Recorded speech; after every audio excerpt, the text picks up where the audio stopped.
You're listening to the iRacers Lounge podcast, where we discuss everything iRacing in a casual setting. Enjoy.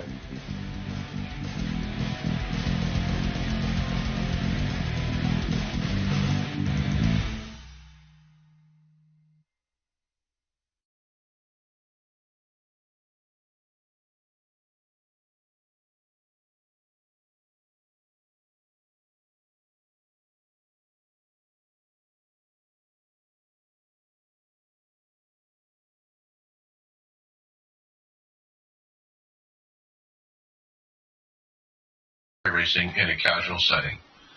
Joining me are the usual characters, Brian McCubbin. Hey everybody, how you doing? Hey, David Hall. Hello, hello. Greg Hectus. And Tony Groves. Evening, fellas. Welcome. Today on the show, we welcome rookie Coke Series driver Femi Olat, review the World of Outlaws race at Cedar Lake, and discuss all of this week's hot topics, including Darrell Waltrip and Larry McReynolds in iRacing. Don't forget, Grid Finder is your go-to source for finding your next sim racing league. Currently home to over 450 leagues across all gaming platforms and across 10 different racing sims, including over 80 iRacing leagues. Filter your search by racing sim, car class, race day, and region. Finding a league to fit your schedule has never been this easy. Visit www.grid-finder.com to find a league or to upload your own. Grid Finder, the home of online sim racing leagues. Hey, Mike, I just wanted to jump in here for a quick second. Now, I did not update this one here for a very good reason, because when we started with Grid Finder and we did this current ad, over 80 iRacing leagues, and that was roughly about 4 weeks ago. In that time, they're just about to break 150 iRacing leagues specifically. I don't have the numbers for all the platforms, but they've almost doubled in 4 weeks for iRacing leagues. That's awesome. I hope we have something to do with that, too. Hey, one more thing, guys. I actually ordered one of the Grid Finder calendars, and if I'm not mistaken, they're still available, right, Tony? Yes, I believe so. I actually have my Grid Finder calendar sitting right beside me. It turned out really well. I'm quite pleased with how it looks. A lot of road cars, and I'm not a road guy, but the pictures are fantastic. Quality's good.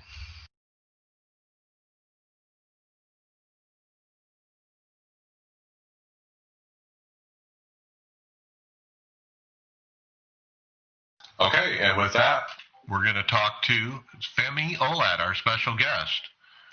Welcome, Femi. Hi, thanks. Thanks for having me. Hey, well, thank you for coming on. So you're a rookie to the Coke Series, and so we want to get to know you a little bit. So we want to invite you in and see how you got to this point in your iRacing career. So let's go through it. So let's start with the first question. When did you first hear the word iRacing, and what did you do about it?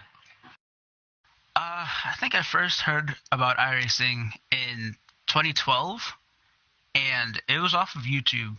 And at that time, I was only racing on NR, but not like competitive online in leagues and stuff. It was just, something I did with my friends for fun.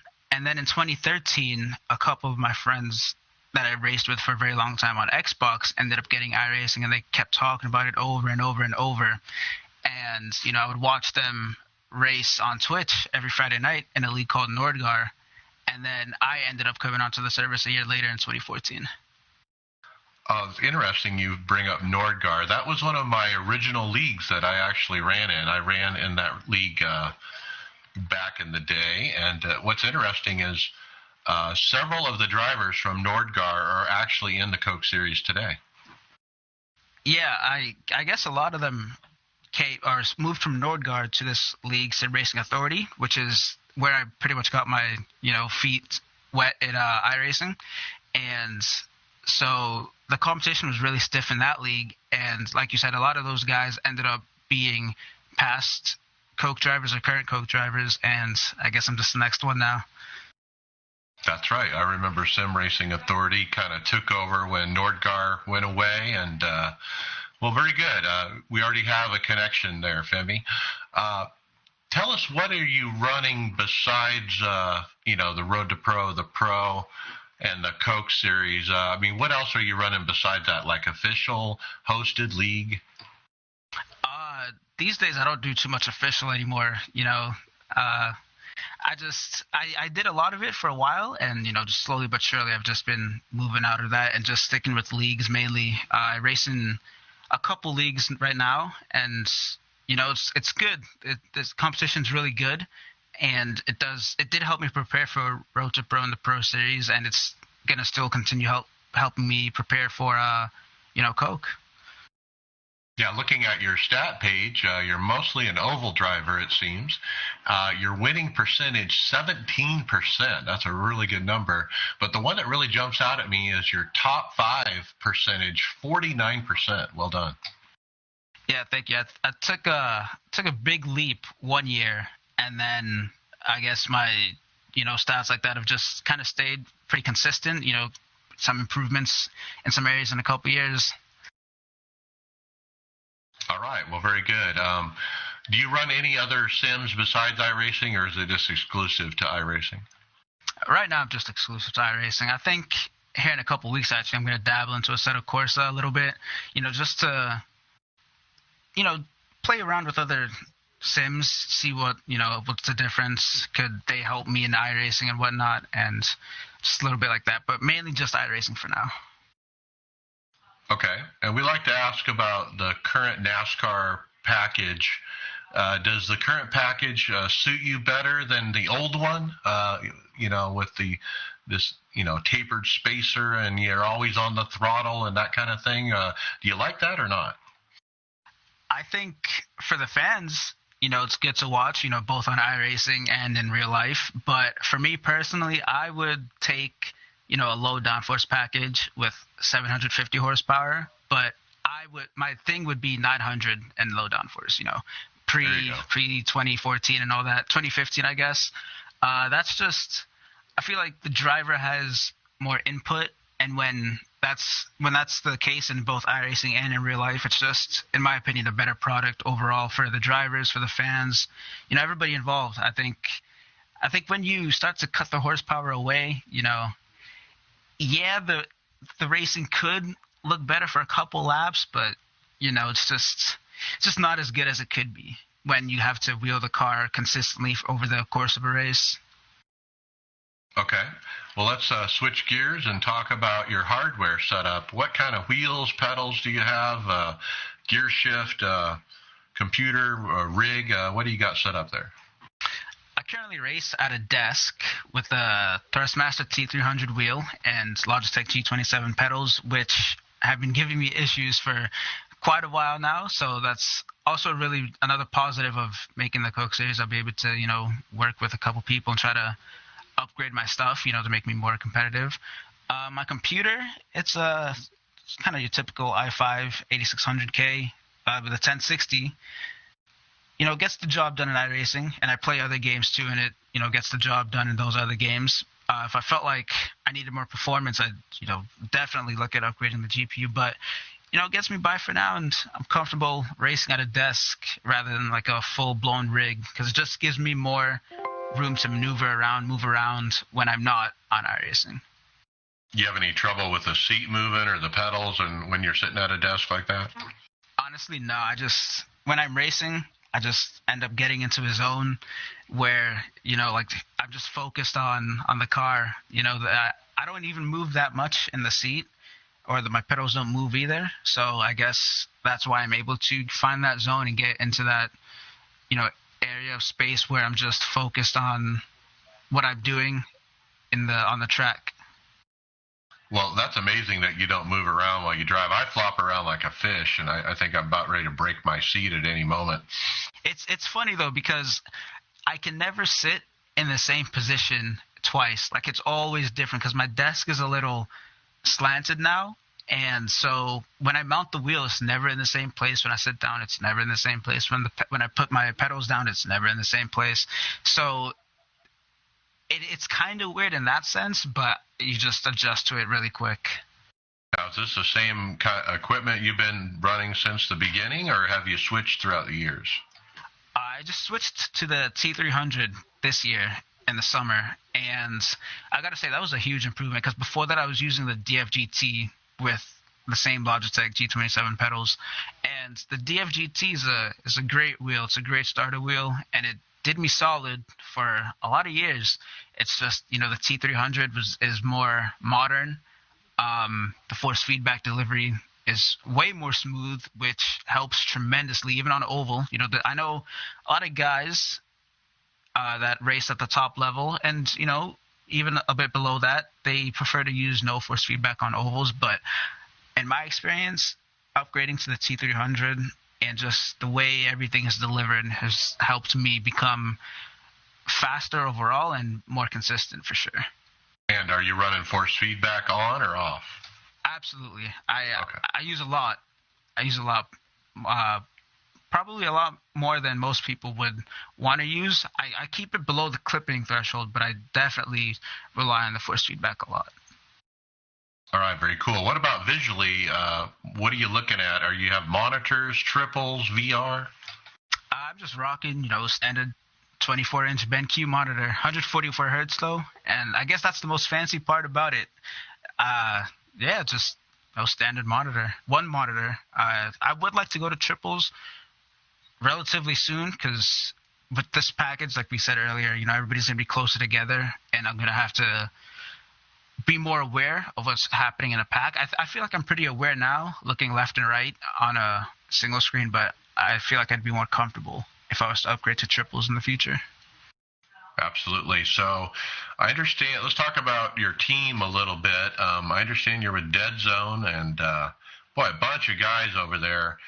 Tell us how you got involved with Dead Zone and how it's going with those guys. So I originally joined Nexus Esports in late 2017. Ran with them for a couple months, and then the team kind of disbanded. And a lot of the people that I ended up becoming close with on Nexus came over to Dead Zone, and they put in a good word for me. And, I just, over time, started going into TeamSpeak more, talking more. And then I joined the team in mid to early 2018. And I've been here ever since. And honestly, I wouldn't want to go anywhere else because we're such an amazing group of people, and I've developed friendships that extend outside of iRacing to other games, so I don't have to feel like I have to go into TeamSpeak and it's like, oh, I'm gonna do a job, or I'm coming on iRacing to act as a job. I come on iRacing to have fun, and those guys bring the fun as well in iRacing, outside of iRacing, just all around. It's a great environment to be in. Okay, and let's see if I can get this right. So it's you and Alan Bose and Steven Wilson who made it, right? From the Pro Series, yeah. Right. We have others that dropped from Coke, went to the Pro Series, and made it back into Coke, but I think the ones that came from Road to Pro all the way to Coke are myself, Alan, and Steven. Okay, very good. How many total do we have in the series then? I can't even count them. There's so many, right? There's so many. I think we're over a quarter of the field for sure. I want to say 12. I'm going to say 12, right. Yeah, I'm not going to try to name all 12. But, yeah, you guys rock out there, and it was certainly fun to watch you guys in the Pro Series. But we'll talk about that in a minute. You mentioned leagues before is what you're running when you're not in the Pro Series. So what leagues are you running? I do Sim Racing Authority still, SRA on Sunday nights. It came back actually after a little bit of a hiatus, so they're back for the winter, so I do that on Sunday nights. I run in Newark on Tuesday nights, but that's on a hiatus, and it's been replaced by Full Throttle Racing, which is in the same time slot on Tuesday nights. And that's really it, actually. Those are the only three leagues, I guess, that I run in. Okay, I didn't know SRA was back and going. Are they recruiting? Are they full? We're almost near the end of the season, so I don't think he's going to be recruiting. And it's just like a small winter thing, like a 12 consecutive race season for the winter. Bobby was probably, missing owning a league and running more than one night a week, so he just brought it back, for time's sake, good old time's sake. Oh, so you're mentioning Bobby Shaney, who's the founder of that league, right? Yeah. Okay, cool. All right, well, let's talk about your Road to Pro journey a little bit. How many times have you run the Road to Pro? Was this the first year, or and how did that go? I mean, as far as the grind, because the season goes through the spring, through the summer, it's forever. So this was my third year running Road to Pro, but technically my second, because this is the second time that I, did the full schedule, hoping to make the Pro Series.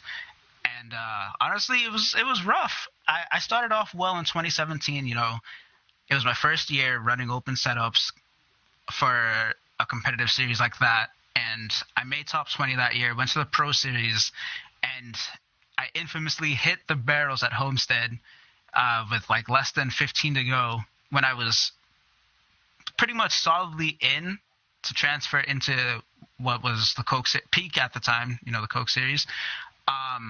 So I hit the barrels under caution and then missed the top 20 transfer by 1 point. So that was kind of rough. I was pretty mad at myself. Took some time off iRacing and whatnot because I just didn't want to, be on it at the time. And then 2018 came and my season started rough, so I just scrapped it and went to be Grand Bowl and spotter. And then this year went, I would say, I ran well in the races. I just rarely got the finishes that I feel like I deserved to get. But I ended up getting a waiver, not a waiver, but a couple people dropped out or missed out or couldn't race in the Pro Series for whatever reason. And they took 22 from Road to Pro, and I was the last person that was able to get in. So it was rough, but it all worked out. Wow, that's by the skin of your teeth getting in there. That kind of does work out. It just tells you, every race counts. Every position counts, right? Yeah, I finished P22 by literally one position, and it was only that close because I ended up getting wrecked in the last race with a couple laps to go, but not fully wrecked. And those two positions that I lost ended up being the difference between me actually being P20 straight up and dropping P22. But the position I was able to salvage ended up being the difference in me being P22 and potentially being further back. Okay, then the Homestead barrel story, under caution, or was that a thing where you were trying to fake getting on pit road or something? My spotter and I at the time were kind of communicating whether we wanted to pit on a late race caution and, lose track position but have the tire advantage. And I was driving on the access road, and I was like, do we pit here? I was waiting for an answer. And then he ended up saying, stay out. But by that time, he wasn't live on the spotter feed. He wasn't live, so it was a couple seconds delayed, so he didn't see where I actually was. So he thought I had a lot more space to, just turn right and come back on the track, no issues.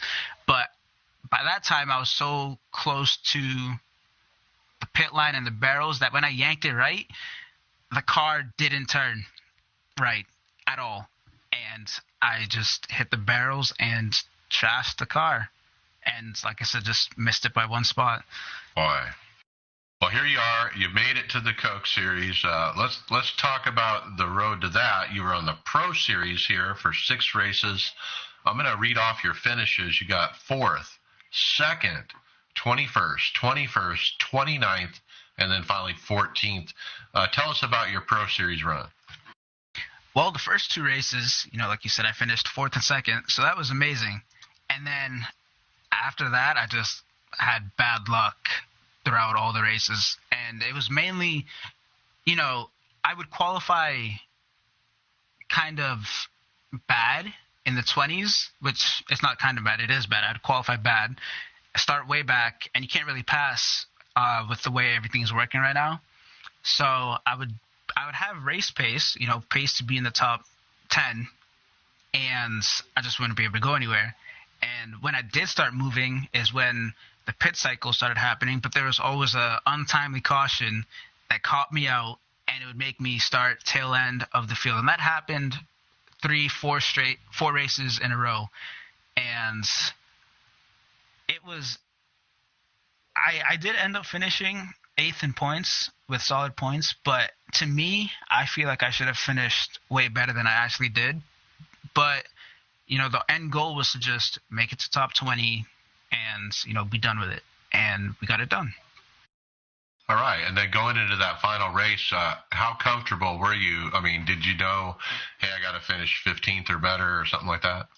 I was locked in going into the final race. Yeah. And I, again, was plagued by troubles in that final race, but we called some good pit strategy, and I restarted 33rd on the final run of the race because we only had one caution, and I, was able to get all the way up to P14, which was a solid finish, and, I was happy to just be able to finish strong, finish with a race where I felt like I drove well, even if our setup wasn't the best on the track. I feel like I drove a good race to finish off the season.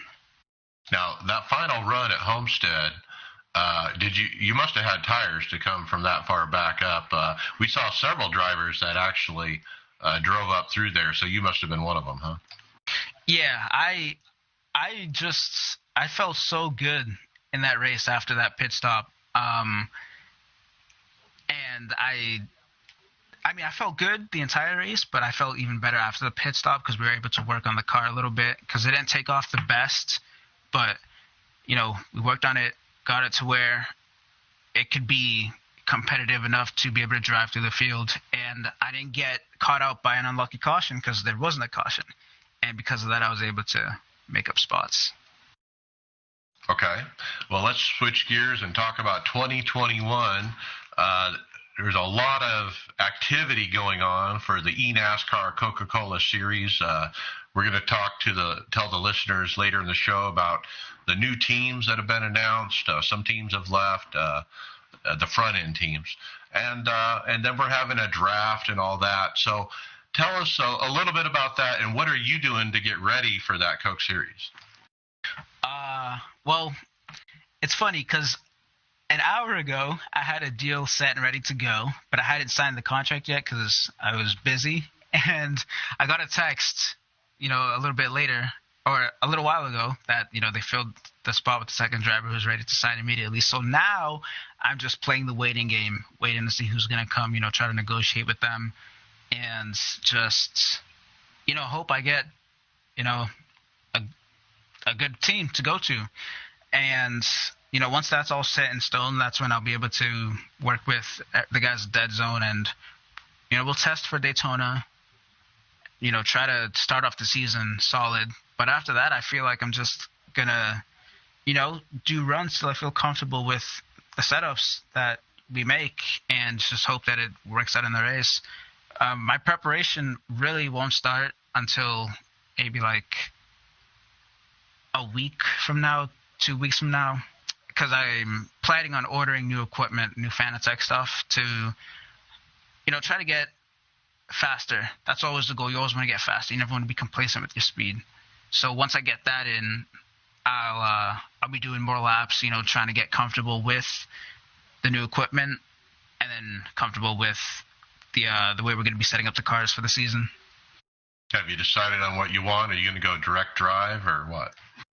I would go direct drive, but I'm not going to have a rig, and I'm not planning on getting a rig. So I think I'm just going to go with the Club Sport wheel, V2.5, and some V3 pedals, and go from there. And the pedals is going to be the biggest upgrade, because right now my G27s are suffering the same fate that most everybody's does, which is you're not on the gas pedal, you're not on the brake pedal, but it's spiking, it's doing something, it's not working the way that you need it to work. So I'm looking forward to the pedal upgrade a lot. You're definitely not going to go wrong if you go for those V3s, man. You'll definitely enjoy those. I hope so. I can't wait, honestly. That's going to be so huge to finally have pedals that work properly. You'll also, once you do go with a rig, you'll also find that makes a difference too. I mean, it's kind of funny, amateur drivers here are telling a Coke guy about hardware, but unless your time is jet ski, I think it makes a difference. It probably would, because I'd be sitting in the same position every time I get into the rig. It's just right now I have the space, but I'd rather have the extra space that a desk would give me to do other things, school stuff, play the games, stuff like that.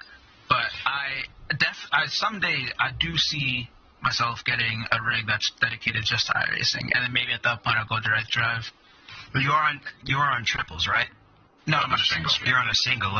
One option would be with the rig is you can get VR and just set it right next to the desk and still have your monitors for your other games. I've heard some stuff about VR. It seems great for immersion, but according to other people, that's not the most practical thing for outright speed. And outright speed is going to be the most important thing for the Coke series. But I wouldn't rule out getting VR to just race officially and race leagues or something like that. So one more question on the Coke draft stuff. Is it important to you that you're with a dead zone driver on this pairing on the front end team, or that doesn't really matter? It'd be cool, but it's not like a priority in picking who I sign with and whatnot. Okay. And so let's wrap up with our final question. What has been your most memorable iRacing moment so far? My most memorable iRacing moment. I think I can answer that question in two ways. Because most memorable is it has to be hitting the barrels at Homestead. It's not the best memory, but I'll never forget that because of, the way everything went down. But my most memorable that would be positive would be probably this Pro Series. Maybe that's just recency bias, but probably this Pro Series because I finally got into Coke, and I never thought I would, be able to do that when I first got iRacing. I thought I would just get iRacing, just race with my friends, race for fun. And I'm still racing with my friends, still racing for fun, but I didn't imagine I'd, be able to be this competitive. And now that I'm in the series, I want to make the most of it and do the best that I can. All right. Well, Femi, Olat, we certainly appreciate you coming on the show and getting to know you a little bit. Good luck this year. With your strong standing in the fourth and that second, in the first couple of races of the Pro, I think you're going to do well. We'd love to have you on again. Go out there and win one for us. Thank you. I'm going to try everything. Like I said, I didn't make the series to just be content with the running in the back. I'm trying to, improve every race, just find speed everywhere. All right. Well, thank you for coming on, and hope it goes well. Take care. Thank you, and I'll always be glad to come back on anytime. Yeah, when you win, we'll try to get you on. Okay? I hope I do win, and I'll be right here. All right. Well, thank you. Thank you. Yeah. Thanks for coming on, Femi, and great interview as always, Mike. That moves us on to topics, and I wanted to go ahead and tell you first about Schoolyard Setups. You've heard us talk about them before, and they're a great source for sets. If you're struggling to crawl into the top 10 in Road to Pro, or always in the back of the Xfinity Series, or you just can't find that extra 10th to compete for the wins in NASCAR iRacing Series, visit schoolyardsetups.com to get your race-ready setups for NASCAR ABC Series each week. Enter the referral code LOUNGE when you sign up and let them know that you heard about them in the iRacers Lounge podcast. Don't get bullied around on the racetrack again. Get your setups from schoolyardsetups.com. Okay, and with that, we're going to move into topics. World of Outlaws, Week 7, Cedar Lake. And it was Round 7 of the NOS Energy Drink World of Outlaws Sprint Car Series brought us to the new Cedar Lake Speedway with Hayden Cardwell with a slim 4-point lead over Alex Bergeron and Kendall Tucker a distant third. Bergeron, has fast time in qualifying, while Cardwell turns in an 8th place finish and runs away with the first heat, earning him pole position for the feature race. James Eden gaps the field to take Heat 2, and Tyler Schell wins Heat 3 in a photo finish over Adam Elby. Brian, how about Heat 4? You with me, Brian? And we lost Brian, so I'll talk Heat 4. It was Zane Scott starts from the pole, but Cardwell quickly clears him on the outside to take over the lead on lap 1. But lap 2, Cardwell jumps the cushion and turn 2 and wrecks, sending him to the back of the field, and J.D. Brown taking the checker. So with the points in the heat race, Cardwell's lead has already evaporated before the feature even starts, but still having to advance in the B main to avoid a complete disaster and putting Bergeron firmly in control of the championship. Cardwell started P4 in the LCQ, took some damage racing for second, but still managed finding that speed to take the win and getting the 18th grid spot for the feature.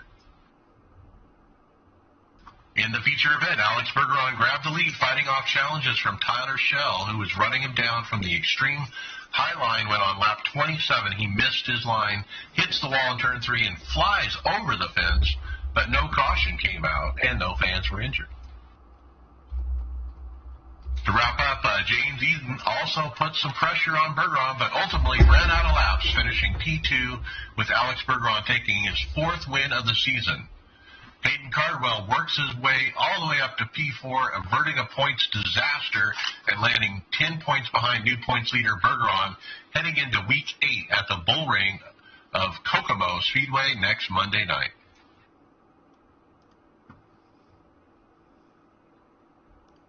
We'll be getting Brian back with us here shortly. Looks like he's reconnected. I'm going to move us on to the next topic.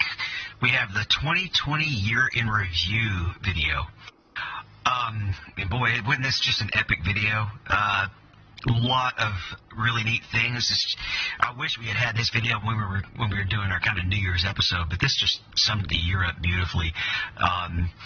Even to the point where I literally teared up again when I saw Annie's first win. You know, there's a lot of other great stuff in there too, but you see something like that and you almost get a sense of nostalgia.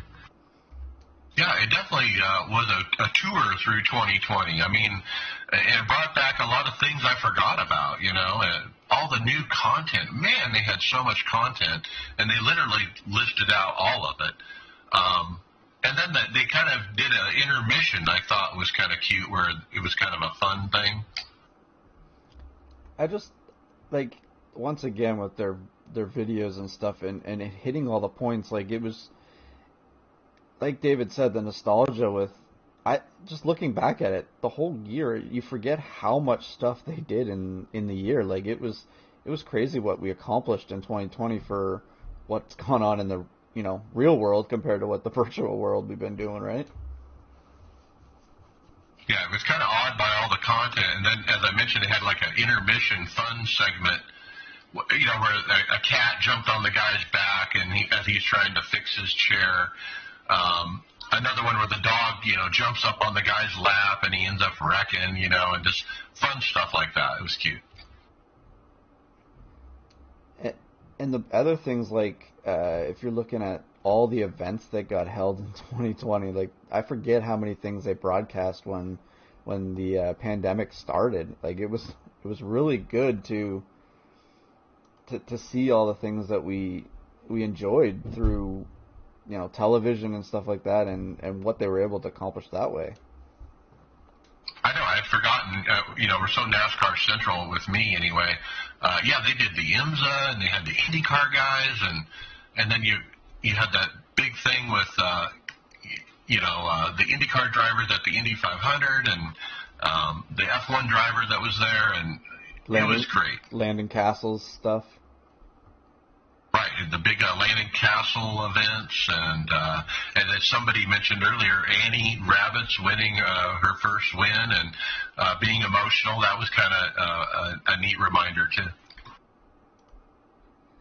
Just seemed like a whole year of a lot of just different accomplishments, and then they kind of spotlighted some of the sponsor stuff and the awards and things like that too. Like, if you think of all the sponsors that came on in 2020 as well, it's just been such a great year. And, you know, if anything good came out of the pandemic is, you know, iRacing seemed to run with what happened in the pandemic, and they were able to make something out of it. I think we got more content than they probably thought they were ever going to do in 2020. Yeah, especially when they weren't able to go out scanning tracks and whatnot.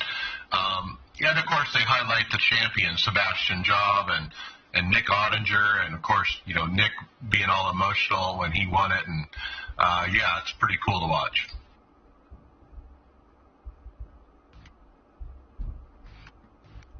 Minutes too. I mean, I know it was released late on actually New Year's Eve, almost at midnight is when they got it out.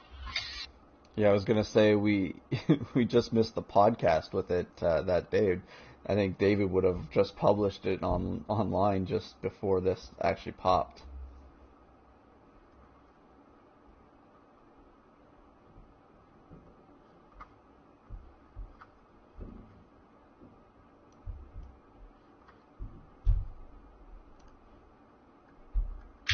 So we're ready to talk some SRX speculation, maybe hopes and dreams.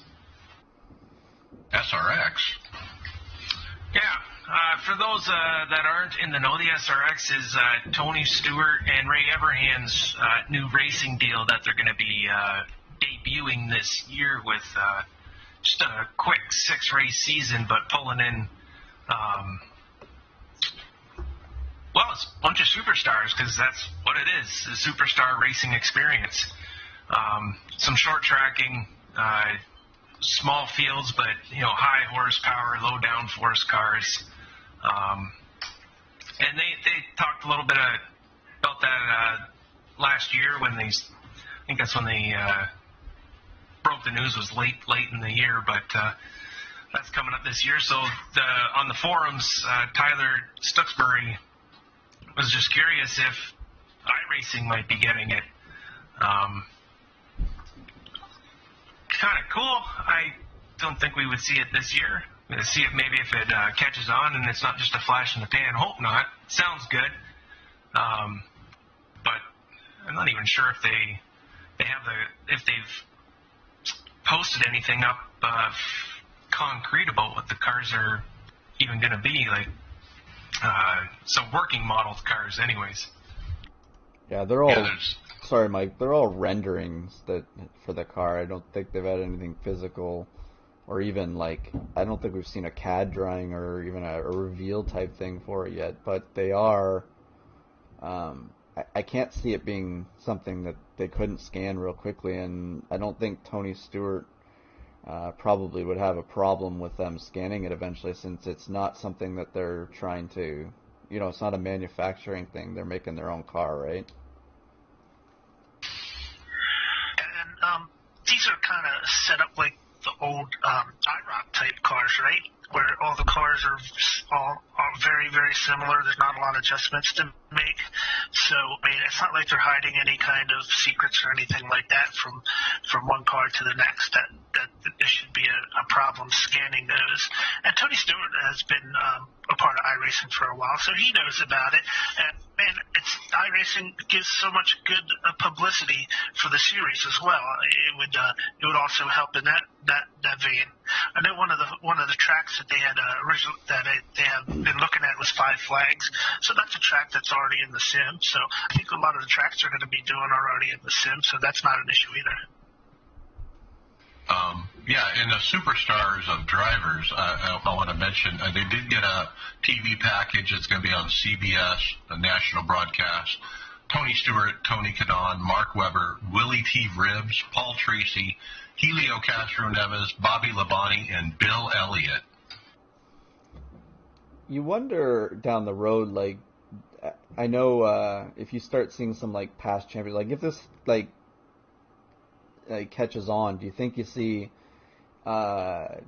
maybe like someone like Jeff Gordon or Jimmy Johnson down the road, maybe Dale Jr. hopping on and trying it? Good point. I mean, there are some retired drivers in that list. Bill Elliott, obviously, Tony Stewart. So, yeah, seems like it is a retiree kind of playground, but it's really cool to see Mark Webber and get some of those F1 guys involved. Yeah, as for, them bringing into iRacing, if this thing catches on fire, I think the likeliness of it is pretty huge. But I kind of look at what happened with, Rallycross, and they're kind of, they sunk all that time and effort into it. It's still good. It's still going. They're still making it work and everything like that. But there's a lot of hiccups there when you had a branded series that just completely folded not too long after they brought that out. That's a good point. Do we want to scan a car that might disappear after 1 year? Then they have to figure out how to keep it going. Then you got to have tracks for it and a series for it. Well, and just to Tony's probably pretty dead on there, because it's if it's six races, and they're back to back week every week, it's going to be here and gone real quickly. It's not like it's something that's going to be, it's like a flash series in this summertime, right? Right. Well, we'll see. There's definitely speculation. People in the forum asking, hey, can we get the scan? Yeah, talking is good. Let's see those guys, make something out of this. More racing is, we're the ones that benefit from it. So let's hope it becomes a thing. Let's hope they put these cars on there. From the drawings, the cars look really cool. 750 horsepower. Probably basically no downforce. Sounds like it'd be fun. Be something I'd be willing to put in a wall. Is this a little touche at NASCAR, with the low downforce, high horsepower that we were just talking with Femi about, which we kind of all long for? Probably a little bit. Hey, watch what us old guys can do.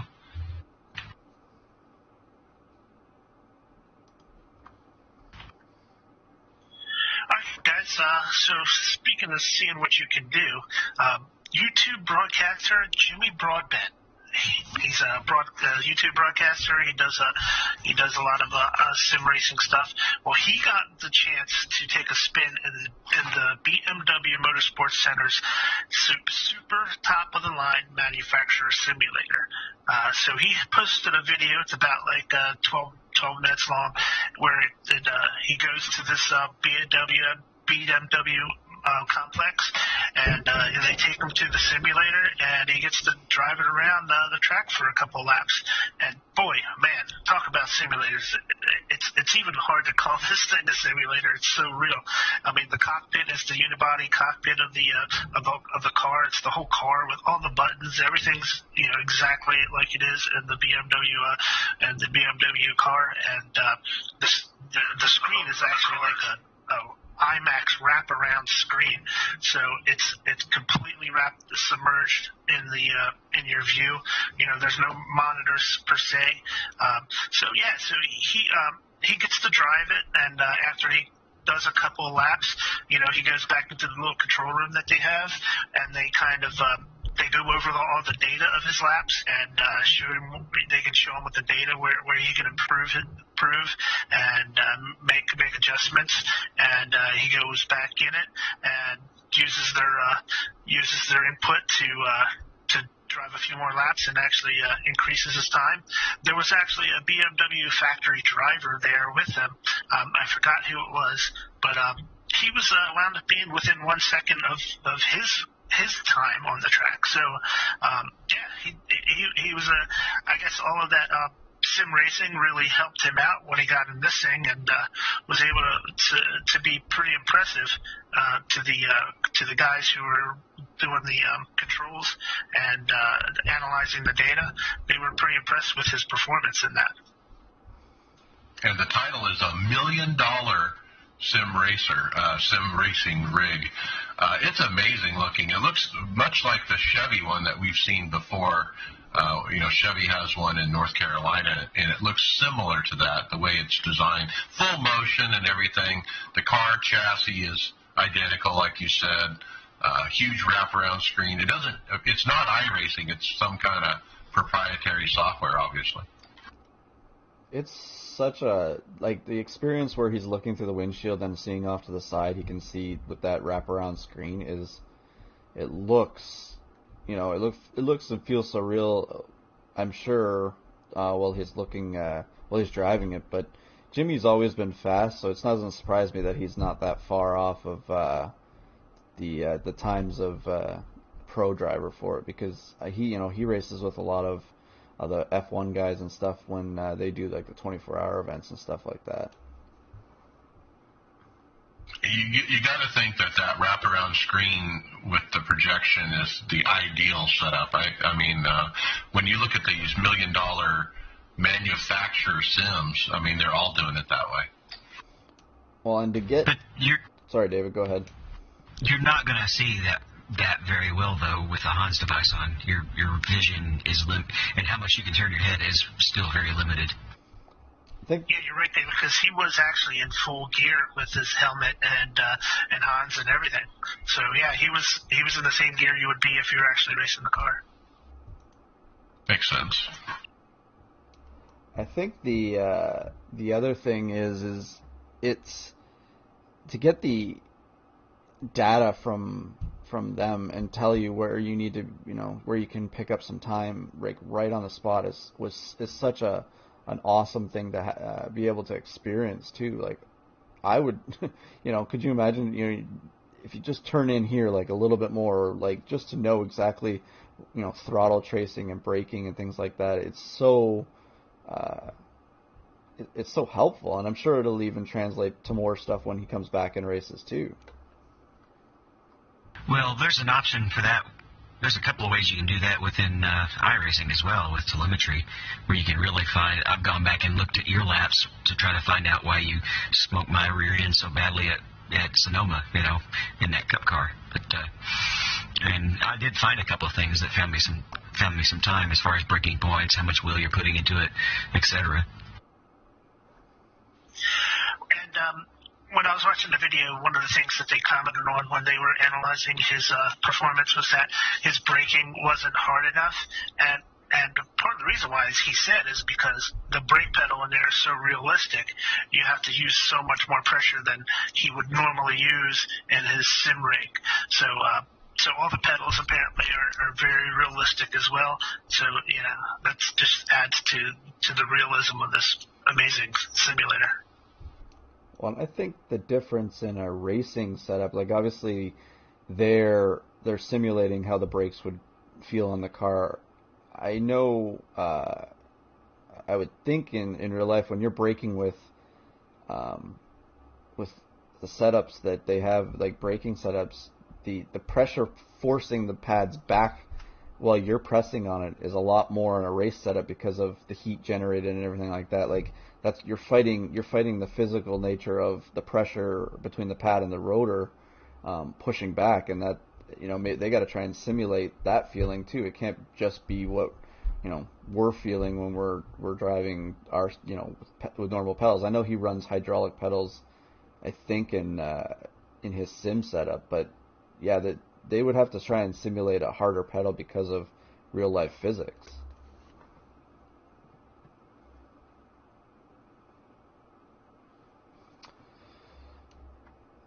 I guess it'll move on to the next topic here. Did we ever find out, Mike, if we were the first ones that found this? I know you. No, we're not. Okay. Somebody, I think, found it the first day, is what I was told. But I thought it was cool because I found them. Yeah, so we posted up on the iRacers Lounge Twitter page that that we found Dale and Steve at the new super speedway, the iRacing super speedway, chilling out in the crane. So it's kind of neat. We got the nice picture showing them. They're the same pictures at all the tracks, aren't they? Of them holding their hands up, or they got different pictures. Like, I've never gone and looked for them. I think it's the same because Dale Jr. looks pretty young in that photo. Well, it's probably, from 2008? Right. 2007, 2008? Skinny, a little skinnier than he is now. But, yeah, what happened, I was at the iRacing Super Speedway and got wrecked out like you often do there. And I was just sitting there frustrated, and I started playing with the camera to kind of find a good spot to watch the race. And I'm trying to find, well, where's, it's from the blimp, you really can't see the track because it's so freaking big. And I was like way up in the air trying to, get a view where I could see everything. And I spotted that crane just outside the grandstands. Now, man, that'd be a good spot to watch the race. So I went to go park myself on the crane, and boom, there they were. They're inside the little part of the crane at the top. And, I got a few photos and put them up on the Twitter. I wonder. You gave us this next video, too. Yep, I did this one, I think the same day, and I call it the epitome of 2020. 2020 is kind of a rough year for most people, and I ran a race that kind of summed that up, but basically I'm in the Pro 4s at the Wild West. It's lap one, I get around the first big hairpin corner and just barely clip the wall, and the thing rolls on me, and the whole back end axle comes out from underneath the truck and goes off to the left side of the truck. The wheels are still there. They're still spinning. And I try to drive away. And at the time when I'm in the car, you can't really see exactly what happened with the axle. But the thing wouldn't drive, man. And I ended up having to park it. But, boy, what about that damage model? I was gonna say, NASCAR is asking for the rule book from, was that 2012 and on when they used to crab walk? They used to put the axle off to one side like that. I think. I was hoping this has to be Pro 4 because if it was a Pro 2, how in the world would the thing still have any power to the train? Yeah, it was four-wheel drive. That's how I was pulling it with the front wheels. But once I got the car going, the axle kind of went straight up into the air, and it was on the rim of the tire was dragging, and that kind of threw me off to the right, and I ended up wrecking again. I was gonna say you definitely stretched that suspension way out, and that elastic band of a drive axle is definitely not going to be working. I'm surprised you still have a fender on that. I think they changed this. I mean, I think I hadn't run this truck in a long time, and I thought it was a lot more durable than that before, and so they must have done something to change it because I was surprised at how fragile that was. But in real life, you don't want it breaking like that in general. So I don't know if you see that very much in real life breaking like that because obviously it'll fall off. But maybe it's something on hints to a damage model thing that they're trying. I don't know. Yeah, I don't think that this truck is necessarily, you would say that it has the new damage model necessarily. I don't think so. Well, you guys remember last week we had that picture of one of these trucks at the iRacing Super Speedway, and it was all completely out of skew. The axles were like off in the distance. It was really strange. I don't know if maybe it's like just something they've been working with the pro trucks, to show that axle coming off, and you just went a little haywire at iRacing Super Speedway, but maybe it is part of some new damage information that they're getting. Could have just been even a glitch where it thinks the truck's sitting in a different spot than it actually is. Like, it just could be it's registering the truck somewhere else. It's a hard thing to probably explain, but it's just it's so funny to watch. I've over and over here on the broadcast, they're just watching it. It's funny. I'm just surprised you're able to get it to even move, dug into the ground the way it was. Yeah, when you're in the cockpit, you have no idea what happened to the truck, and just trying to drive off. And I was thinking I would be able to just keep going, but no, it was toast. I was gonna say in VR we could put our hand out the window and maybe shove it back under, right? If you turn your head to the left, I wonder if you could see it, because that whole axle is way off on the left side of the truck. You probably could. Those trucks wouldn't have a side mirror on it. No, they don't have a side mirror thing at all, do they? I don't think so, no. Well, one place where we definitely don't have the new damage model is the NIS series. But what we do have is SimSpeed to cover NIS for the 2021 season. Are these the same guys that covered it last year? Yeah. Okay, yeah, so they'll be broadcasting the top split along with VRS. I guess VRS is sponsoring for them. Who knows? Maybe. Well, actually, I don't need to go there because that's the next topic. I was reading ahead as well, but it would be interesting to see. There were some questions as I was scanning through the forum post asking about where top split would normally be, and that was pretty high early in the season, and then there was a drop off when we got into the fall, and that number went down. But it's they put on a good what's the word I'm looking for? They put on a good product, so look forward to either getting to be in it or watch it this year. Yeah, Friday nights, open NIS top split. I think it's awesome that we have a broadcast for the entire season for that Friday night race. I think it brings prestige to that official series. I mean, how many official series are getting broadcast these days? We have the Pro. You didn't have the Road to Pro, but you had the Pro, you have the Coke, and you have NIS. And NIS is a great official series. It's very unique because of the length of it. Awesome to see the coverage. Not just the length, but the limited number of races. I have a blast running A Opens and or like IMSA races because they're every 2 hours. But there's only 4 NIS races, so there's more consequences in the races.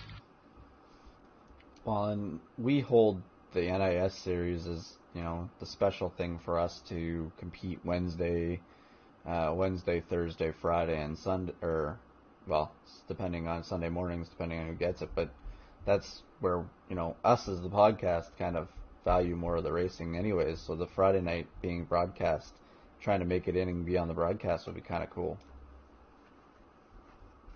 I don't think I'll be on that one considering my iRating, but...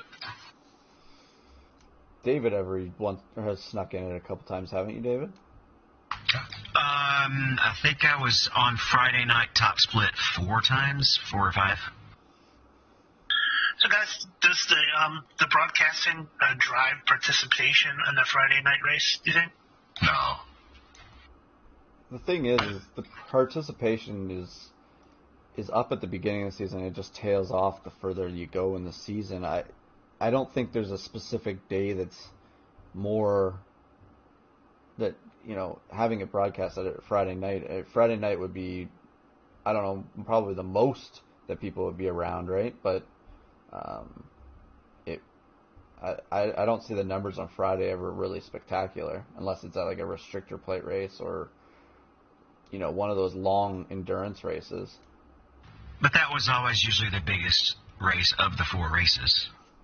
Yeah, but that I don't think that changed over the years of switching to a broadcast. No, it's just when the most people are able to race because they can stay up a little bit later. You've got Euros that won't stay up on Wednesday night but will stay up on Friday night. And you get a lot of heavy hitters in these top split NIS, even Coke drivers. Lots of times it looks like a Coke race, because there's so many of them in there. Well, anytime you want to see that, just come out to A Open on the Monday night before the Coke race. Especially if they're at that track that week, right? Like if it's the track that they're running. They basically turned it into a practice Coke race.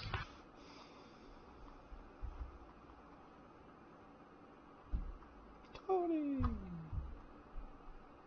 So Tony, are we going to get those pro? Are we going to get the Cup drivers to run this Pro Invitational again next year? Well, this coming up kind of got me a little excited because we talked about this last week. I believe it was last week.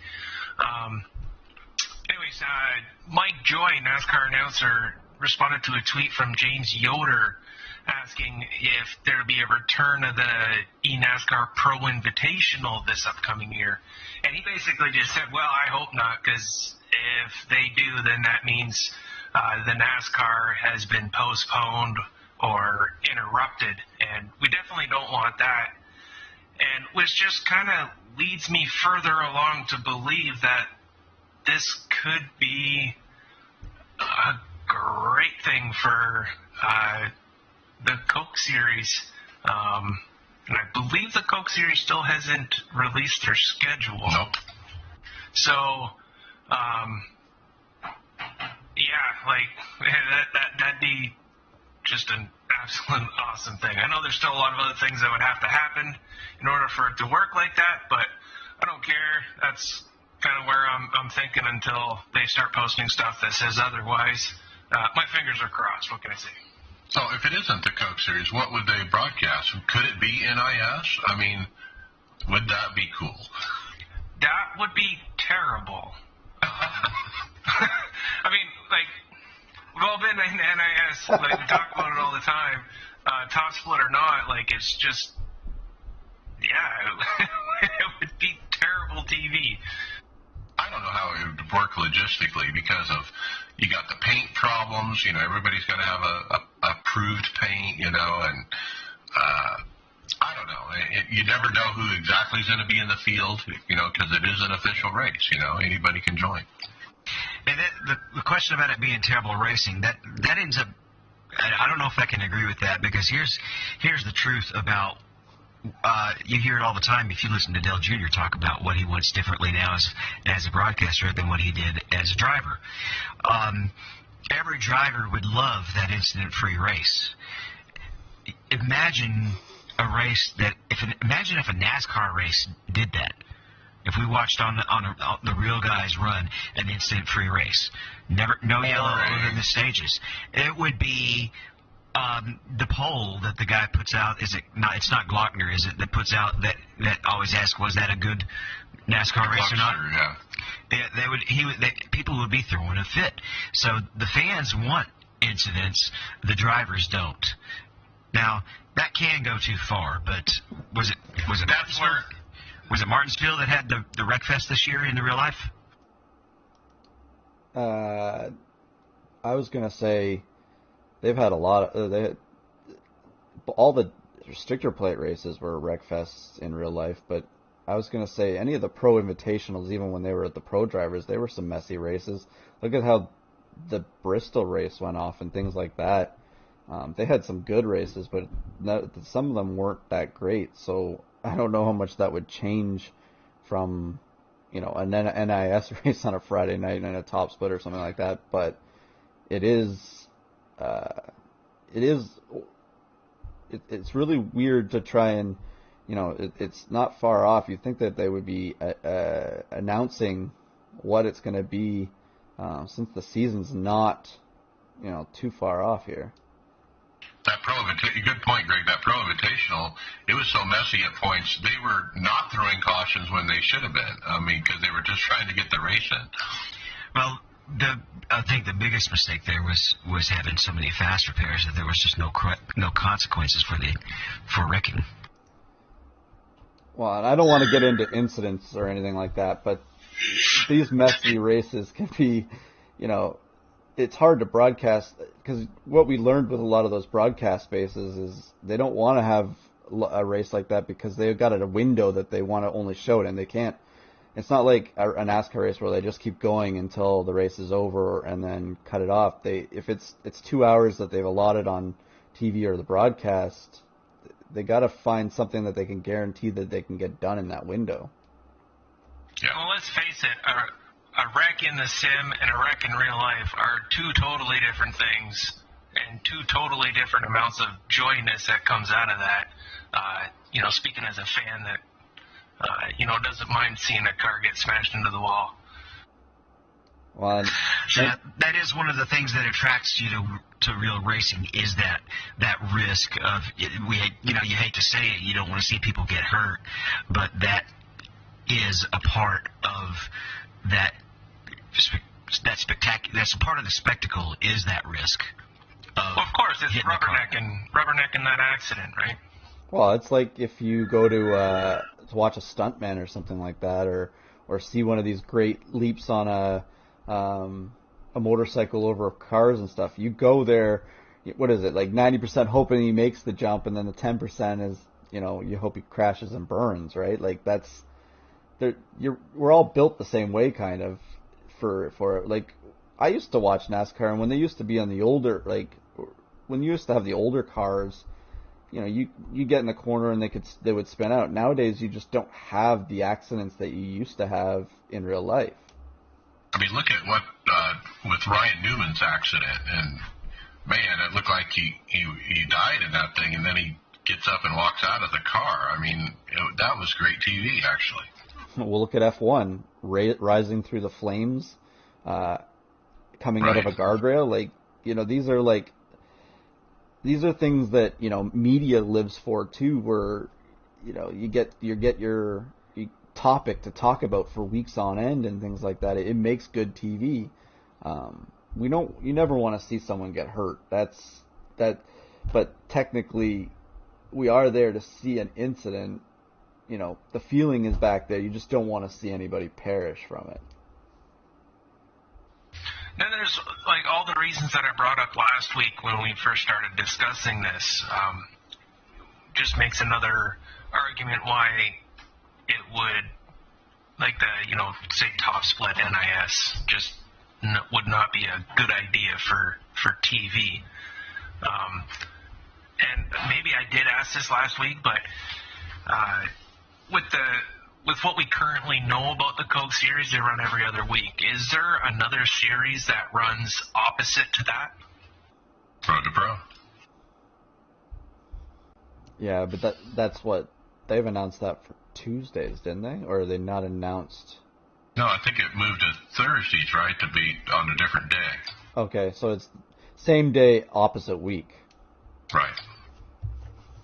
Something like that. I don't remember exactly. Another thing that makes it, I think Mike already hit this point too, but another thing that would make the NIS a little bit bad for the broadcast is who is the field. And, we know those names that we just we don't like to see when they're in that race, right? That guy's probably going to wreck somebody. And it just can't be policed the same way a league can, essentially. Well, if on Friday nights, if the sim speed coverage of the Friday night splits don't bring the drivers to the track, Fox Sports, I think, definitely will bring drive attendance to that race for sure. And you're going to get all the top guys, probably from Coke and everything else, hopping into the Friday night race if that's broadcasted to increase their exposure, and which makes me think it's probably not going to be the NIS top split. Most likely Coke, and I hope it's not a Coke replay. That's my fear, actually. I don't think that would do a lot of the current fans of the Coke series a whole lot to have it replayed on Friday night. Probably right, though. What about the thing that they have available to them this year? There can still be some actual Cup drivers in this event or whatever it is, because they don't have Saturday practice. Like, a lot of drivers are traveling to the track day of, morning of, right? They're till the pandemic stuff and the COVID protocols go away. They're not. I don't think much is going to change from last season. The driver's not going to have contact with their crew. They go straight to their car as they get there. They're going to have availabilities on a Friday night, unless it's the week of like a Saturday night Bristol race or something like that. They might have less of availability on a Friday night. Well, I'm sure even, through the pandemic, they've got all kinds of, responsibilities, like on a Friday, a Friday night, like they're just working on things in the garage, or they got, sponsorship, stuff they got to do, or media stuff. I'm sure those guys are pretty busy on a Friday night. I would have to think anyway. Good point. And if I can go real quick back to the initial tweet where the guy asked Mike Joy if it was coming back to NASCAR Pro Invitational, and Mike Joy says, "I hope not." it wasn't because I don't think he had a bad time doing the pro race invitational. I think it's just because of the connotation of what it means to the actual race season. Like we're locked down for COVID and can't race, right? Right. Not like, I hope not, because I don't want to do that mess again. I don't think that's what it was. I think it was just that he doesn't want the NASCAR season to be interrupted. Exactly, yep. Well, and I think Fox would have kind of, they kind of lost out for a little bit there. Like, NBC got the end of the season where they got the end championship and things were like rolling. Then Fox had to do things so quickly for that middle section of the season to get caught up. They were part of the catch-up part. NBC got the more of a closer to a normal season, just didn't have fans attending, right? Right, we had the midweek races and all that, yep. So they were broadcasting at times they normally wouldn't broadcast. Like, in Mike Joy's obviously has a contract to do the job and call so many races, while he called extra races and then still did the season too, right? Like, it was probably, a little bit more tough on maybe their schedules and stuff like that for, their real life. Well, remember, they didn't travel to a lot of the tracks either. They were doing it all from the broadcast center.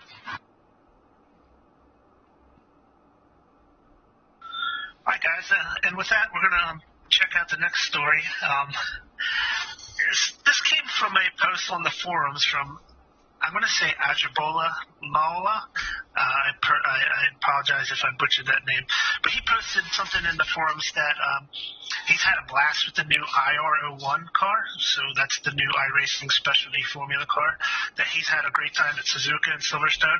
But he actually noticed last week that there's been a sharp drop in participation since its introduction. And he was kind of worried and asking, is this series dead already? Well, Greg West, along with some of the other iRacing drivers, they responded to him, and they basically said that it was a holiday week, it was a track that's fairly unpopular, so give yourself some time. They think that it was just a blip in the schedule, and not necessarily just a lack of interest in the new car. So, and I think they're probably right as well. It's a new car. Everybody at the beginning is always excited anyway. So I think it's probably a case of where it was just a busy week for a lot of people.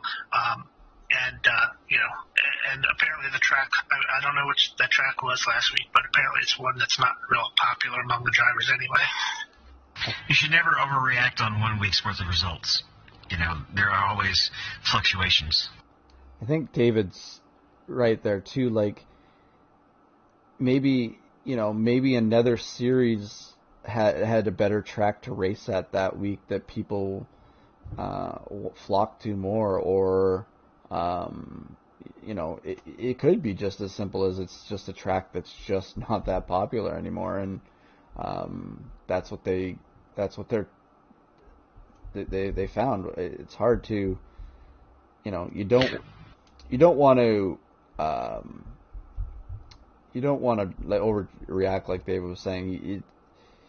It's like if we did this in NIS, there's 36 races, but if you look at, you go from Daytona to a road course, you're going to see a drop.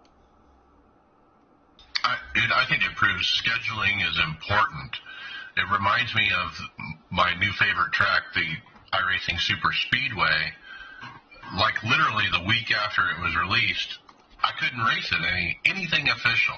They didn't have it scheduled, and you had to find it and host it if you wanted to race it. Scheduling's important,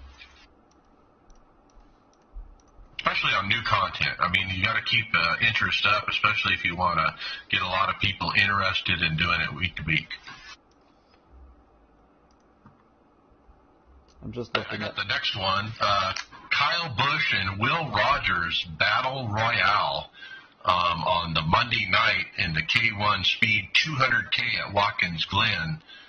This is Monday Night Racing League.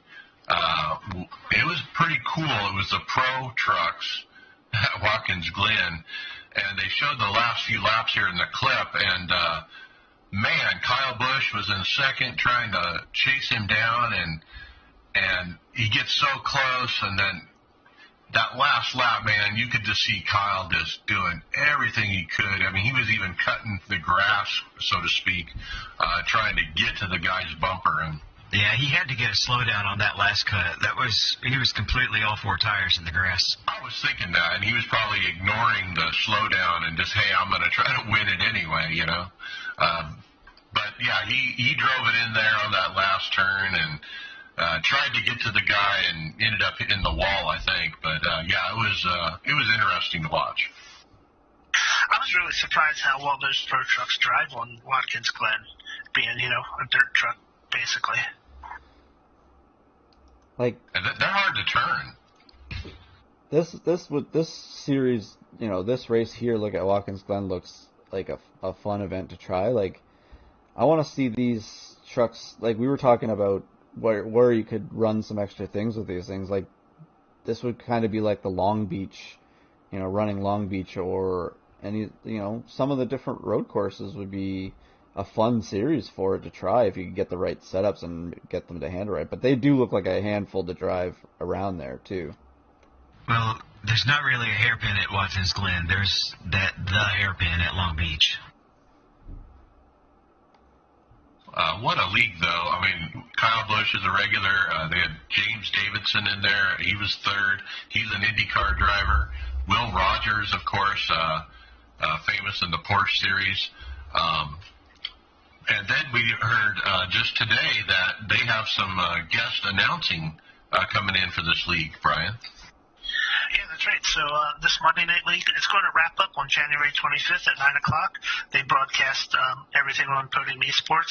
Well, they announced a special guest announcers for that race. Apparently, along with Adam Alexander, Larry McReynolds and Dale Waltrip are going to be in the booth calling that race. And, man, I don't know about you guys. I'm going to be really looking forward to hearing that call. Boogity, boogity, boogity, boys. I was going to say that's going to be sorry, Greg, real quick. That's going to be the race at Homestead, Miami. I'm assuming it's going to be a Cup car, but who knows? If they're racing trucks on Watkins Glen, it could be a Mazda. Who knows? I was going to say the nostalgia here with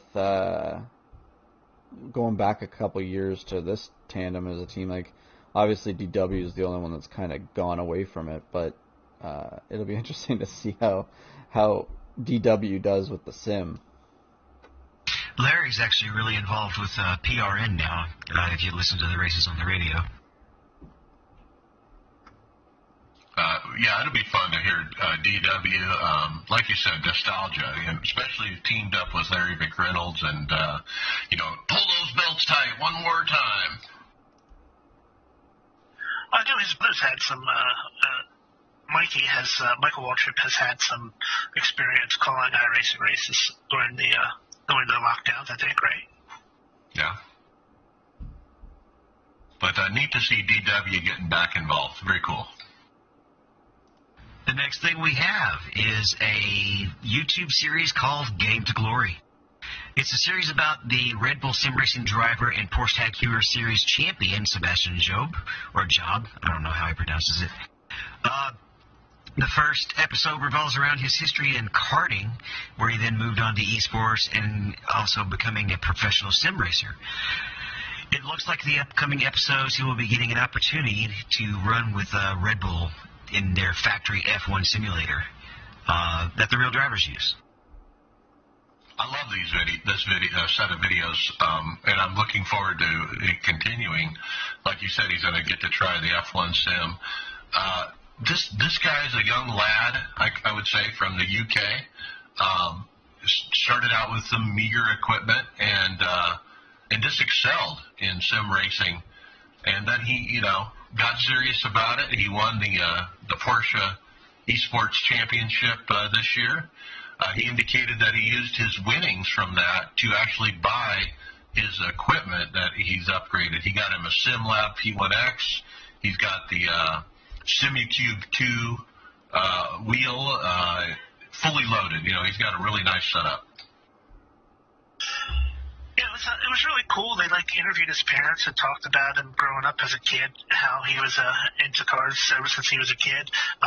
He actually he was into karting, and he was actually really good at it. But I mean, in Europe, high end karting is like $100,000 operation, and his parents basically said, "Yeah, there's just no way we can afford that for you," and that's what drove him to esports.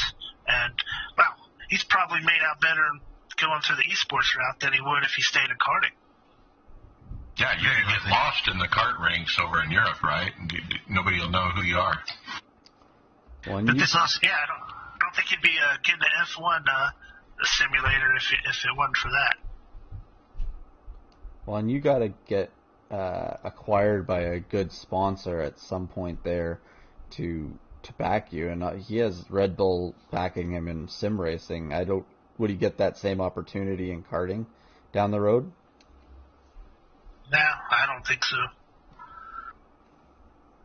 The balance of talent versus sponsorship money is further towards talent, at least in the sim racing.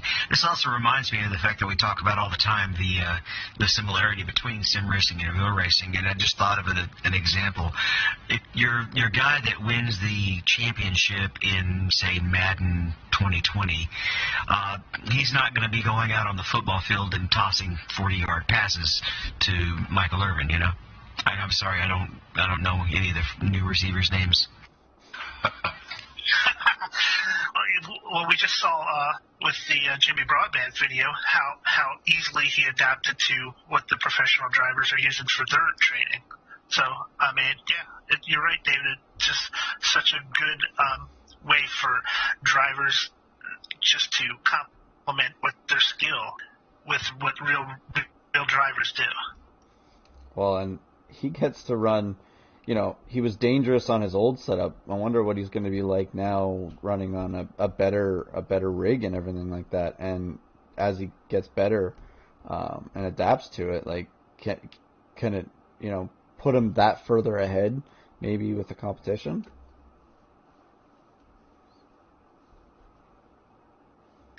Yeah, I don't know. And that series is coming up fairly soon, if I'm not correct. It's a middle January. Yep.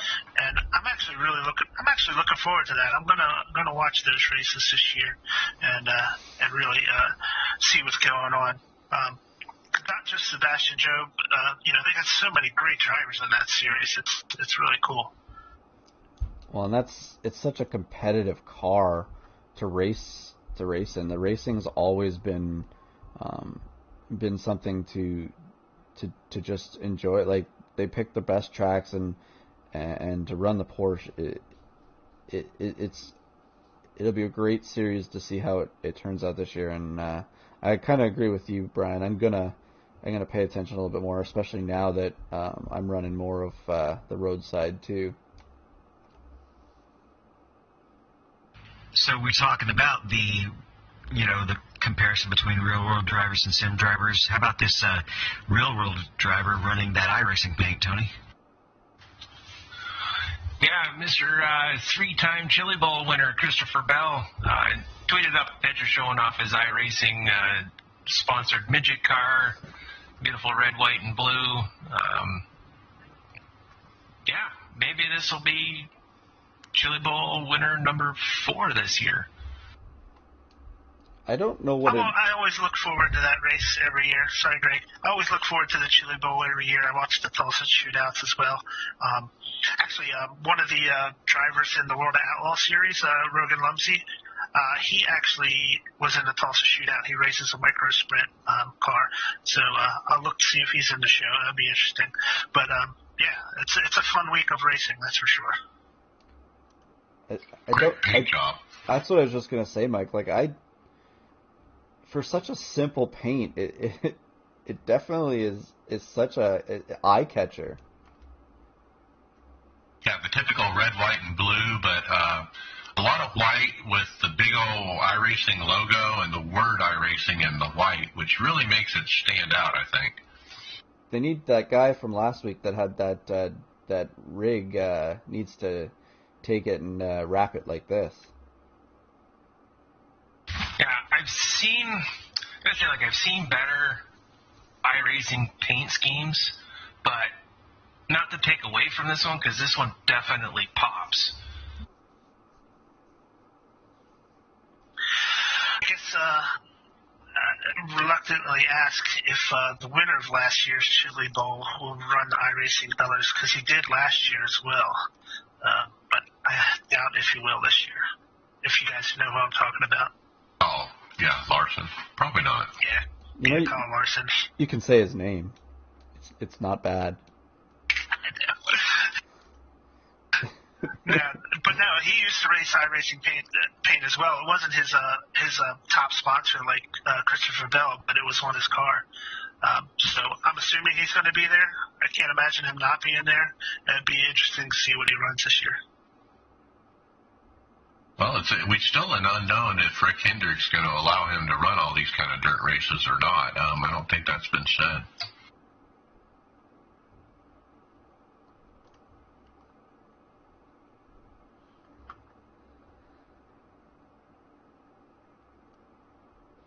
Guys, so if we step back to the Porsche series again, Coanda SimSports has announced a new partnership with Lego Technics for the upcoming Porsche Tag Heuer Super Cup season, and shows off their new paint on their Porsche car in the Lego Technic paint scheme, and it's a cool looking car, man. And what a great sponsor to go along with this series.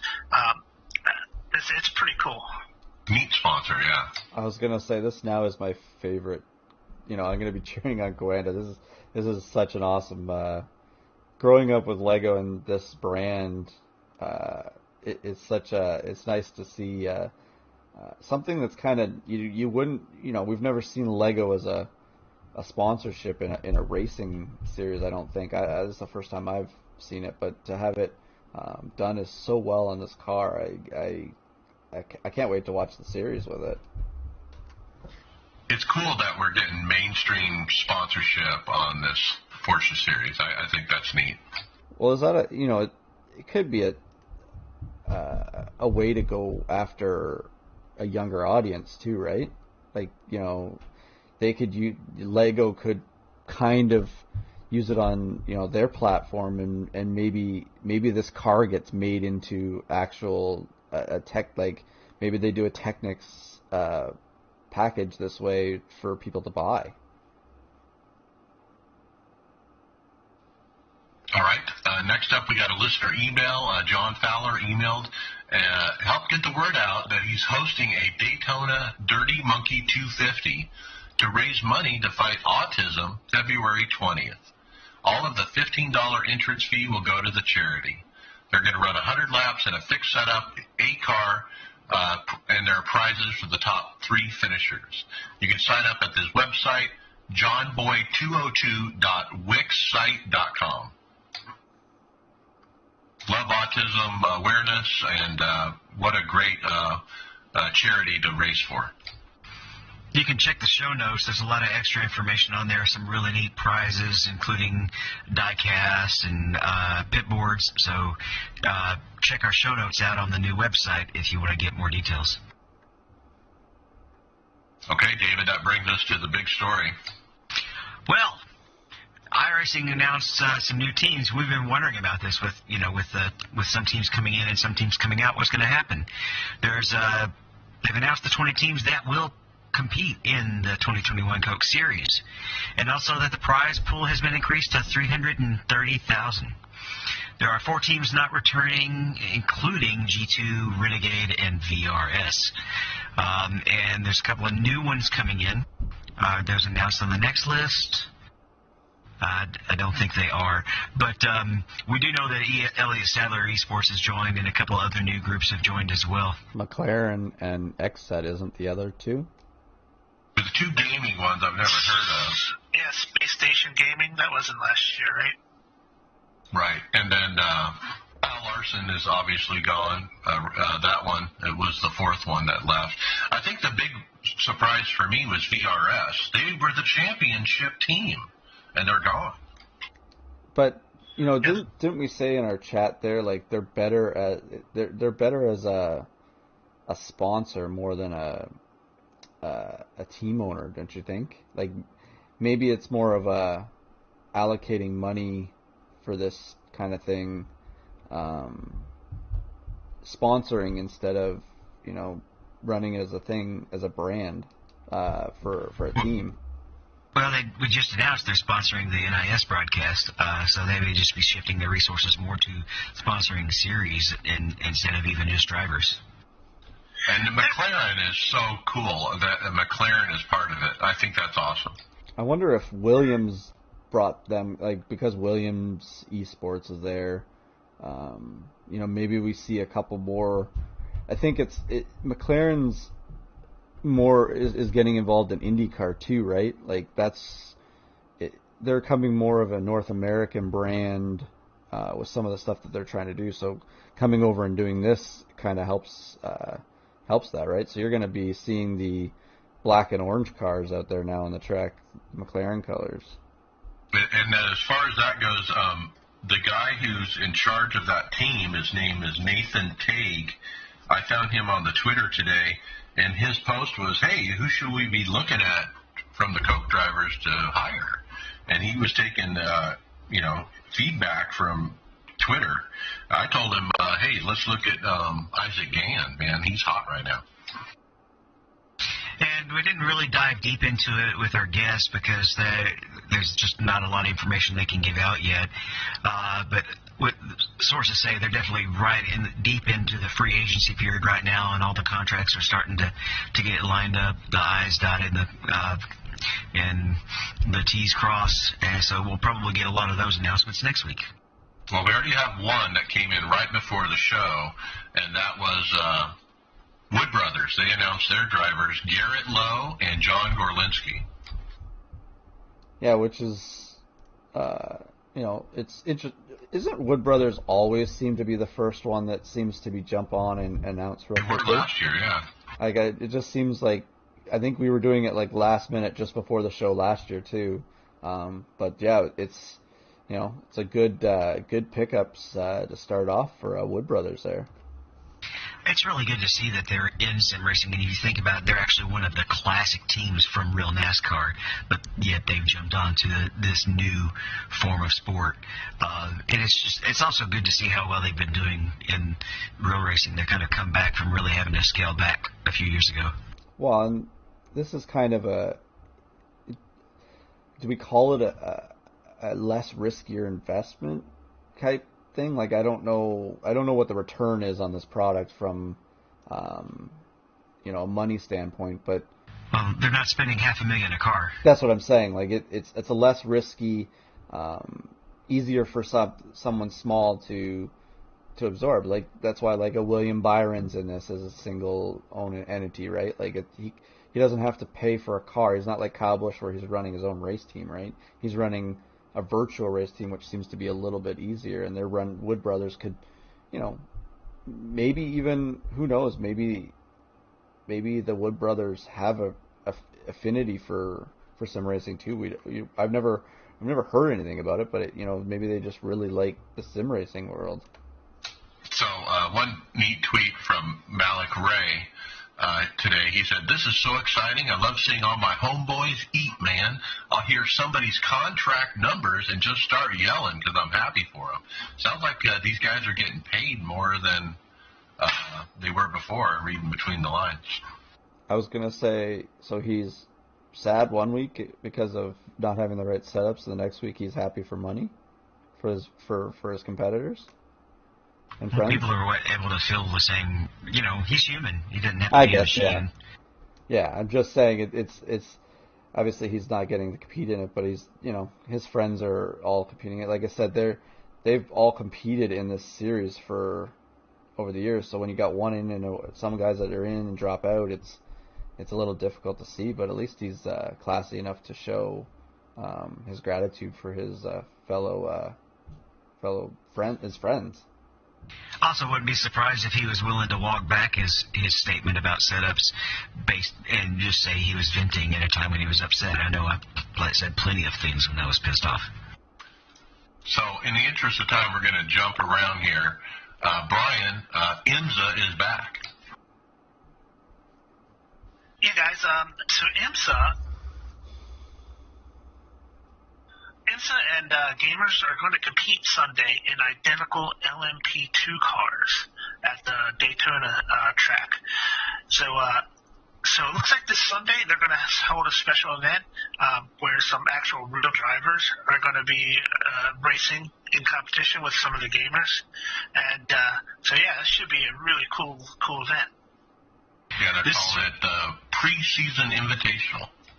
This is really cool, but I wish they would bring in the multi-class element. So, especially so some of these people in this multi-class racing that I've been running would see how it's actually supposed to be done. Yeah, I agree with you, David. Like the whole thing, the lure about watching IMSA is the different classes to race against too. Like if there's a strategy to be getting around the slower cars and for the slower cars to run the track properly, but not lose as much time as they can when they're being passed by a faster car. Like I would like to be able to actually visually watch that and see. That's why we watch the actual IMSA series. It is because of the multi-class. Okay, and with that, we're going to jump to podcast housekeeping notes. Don't forget, we have a different podcast called The Aftermath with Chris and the two Tonys. Check them out. We have a new website. Don't forget to leave comments, guys. You can comment on these show notes and tell us what you think. I'd love to hear some feedback about what you guys think of our show notes. A lot of effort has gone into those, and they do look fantastic. Don't forget, we're also video streaming, Facebook, YouTube, Twitch. Greg is putting on quite a show where you can actually see our faces as we record this podcast. So check that out, too. And with that, we're going to go to hardware, software. David. This guy is definitely a kind of, I don't know, it's almost like if you were to cross me and Tony, because it's a do-yourself rig, but there's a drum set over there, and I don't know if y'all know, but if you listen to our podcast theme, that's me playing the drums. So, yeah, this is pretty cool. This guy took an actual old drum rig. He's got his new one sitting there, which is set up with double bass pedals and a good set of 3 cymbals and the hi-hat. But on the other side, he has his wheel and monitor mounted on drum rack gear. Well, that's awesome, because this is about all I could do with a drum kit. I think, if we looked at some of them, like, at one point on my rig, I had different consoles and things like that, like just to have it's obviously his multitasked room for what he does all his stuff in one room, kind of like we do all our man caves, right? Yeah, he also has the guitar over there as well. Drum rack gear is sturdy because drums, whether they're electric or real, you hit them. And sometimes you hit them really hard. So they've got to be able to take a pounding. Well, it kind of reminds me of you use what you got, and if you don't have the funds to buy the proper stuff, you look around the house and you're like, hey, maybe that'll work. Yeah, there ain't no rules as long as it's functional. Well, as long as it works. That's cool. Need some Crocs for that roller chair, though. Now, talking about functional, how about this next rig review, Tony? Oh, dang, look at that. My name's on it and everything. So this guy's showing off the solution to keep the pedals anchored to his chair, so that would be Matt Densham. Yeah, I've seen this one. This one's kind of been popping up all over. It's been showing up on my Facebook quite a bit. And it's... He's basically fashioned a really thick 3/4-inch piece of plywood to cleverly wrap and lock onto his chair, and it extends out about 3-4 feet. It has his pedals attached right to it. Yeah, this is much better looking than a set of Crocs. What if your wife wants to jump in on the same rig? I was thinking the same thing. I was like, he just needs to come up with the adjustability. I guess you could move the pedals. That would be a way to do it, is have the pedals move instead of the actual chair moving back and forth. Because obviously you want your visual distance from them, but I guess everybody's wheel distance changes too when you're moving all that stuff in together, right? Yeah, just crank out the router, throw a couple lines, slap a piece of wood inside there as a stopper, and you got whatever. You can put those pedals wherever you want; they're not going to move. Yeah, it's a good solution. It is missing that adjustability, though, the way it is, as it looks now. I just think to route out or to cut out with maybe a jigsaw or something to get that perfect the way it obviously clips in. He probably uses the desk for obviously more than just sim racing, so that's why he's got it the way he is. So you can take the chair out and do things with it that's not sim related.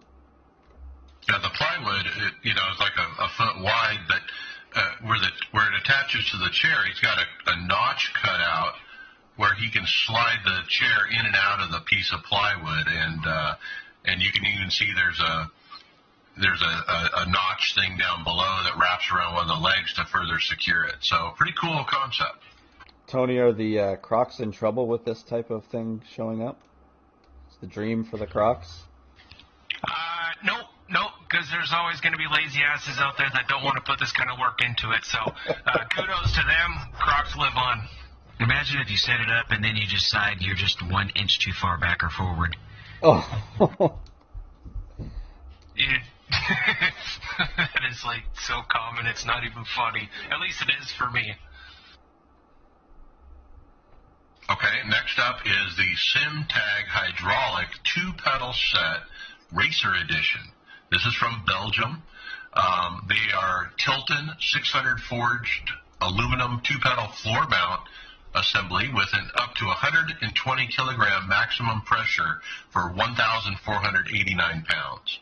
And boy, these are a beauty, guys. I'd want a clutch, though. Well, it doesn't look like... Yeah, it's a 3 system. Yeah, so apparently they offer both. This is the Racer Edition. I think that was just the 2. But, man, the price on the 3 pedal one, 3,012 euros. They have a whole bunch of different... I'm just on the website here showing everybody, but they have a bunch of different designs that come up with different... they have Silver Edition, the Black Edition. There's different... The Ultimate Black Edition, that seems to be the top of the line, which you were saying, the 3,000 euros. Now, the one that's the 2-pedal Racer Edition, farther down the page, 1,489 euros.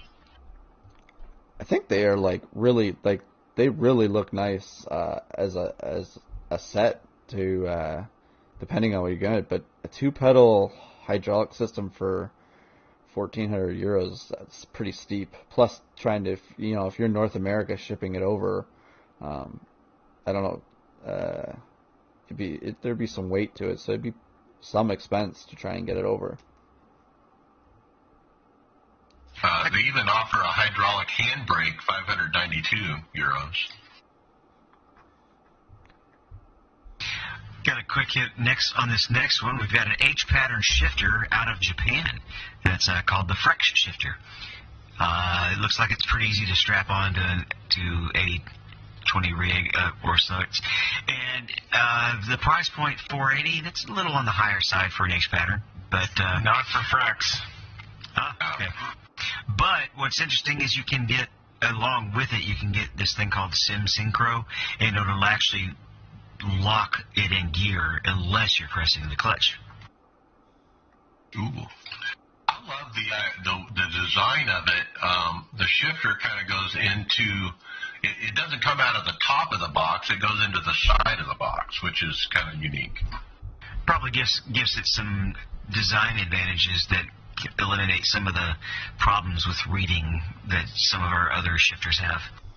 I'm wondering if it's kind of just if it's swiveling on inside there, it's kind of like it's pulling something one way when you pull it back or forward. Well, I guess it's forward and back the other way. If you're looking at the H pattern on it, it's definitely a different design. It's got to be the way it slots in the H pattern, the way they've done it. But it would be like the same thing as a transmission in a car would be, though. The forks are what move the gear there. So whatever it has in that pattern, it's kind of just a different design. It is the first one we've seen from the back of it. Looks like it's actually at the back of the shifter or of the right. case, It looks right? rock solid too. I would hope you can disable the synchro option though if you got it, because for example in the Cup cars they slam shift, they don't clutch. Yeah, that would be bad if that isn't able to be disabled, Yeah, so it's a new design for 2021 that they just released, and these guys are out of Japan, I think. Okay, and next we're going to results. Let's talk about what we raced this week.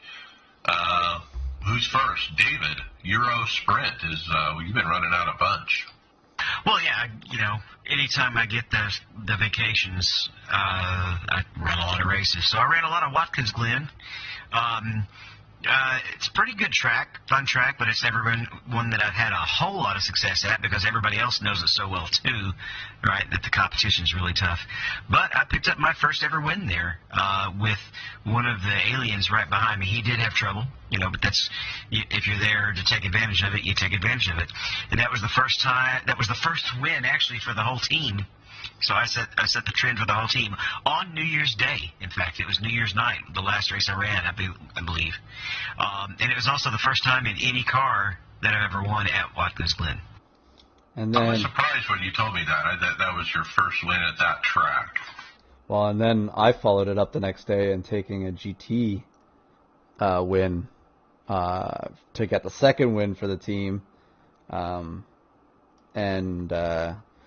I had a second and a first that day at Watkins Glen, and I think that's the first time in a GT car it was the first time I won at Watkins Glen, a GT car, but that was I won in every GTE car in the last, I want to say 4 or 5 weeks that I've raced the Euro Series. I've won in every one of all the GTE cars, so I said to David, I got to get the LMP2 and the LMP1 now wins.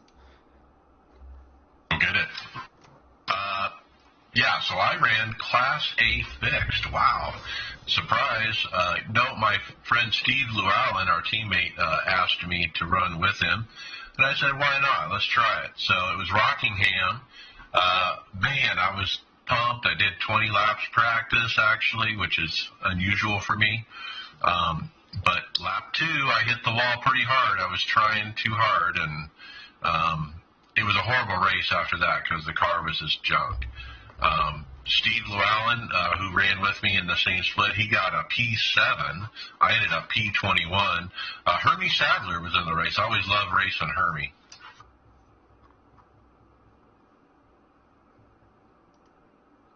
We'll move to League and Hosted next. Unofficial, we'll talk about that. Hosted, Chris McGuire hosts up in the hosted section almost every night. Fun races. They're usually like Michigan with some weird car, and he usually makes where you have to pit once, but it's like a 15 lap or 20 lap race. So this time it was the MX5s at Michigan. It was a blast. I had a great time. You can go 4, 5, 6 wide with the MX5s at the Michigan Oval. Super fun package. Thanks to Chris. I enjoy just jumping into his races in the hosted when I'm just looking for something, 8, 9 o'clock at night to run. You can always count on a good race from Chris. So check that out in hosted, guys. I also ran the UMPs at Limaland, trying to learn some dirt. And then I ran another hosted race that David Schildhaus, who's a streamer, put and it was the Kia at Vegas, and in the ovals, and he made it real foggy and dark, and we had the headlights on, and it was a fun race. A lot of heavy hitters in there, and I don't remember where I finished, but it was fun. We actually covered his video a couple of weeks ago on tire saving. Mm-hmm. And he runs with us in the Winter Series. Right. And talking about Winter League, I ran Legends on Monday night at the Rock, P14. It was lots of fun. Ran the tires off a lot. I had only 4% left on the first set. And it was a race to see who would not be last, for me anyway. When you have all those heavy hitters in most tracks, I'm fighting for last place, basically. But it's still a good time. And then the Cup car, David, I'm also usually fighting for last. I got P20 in the Cup car. It was one caution. From there, I did a two-stopper when everyone else did a one-stopper, mainly because I was running the tires off. I didn't think I could make it on a one-stopper on the tires.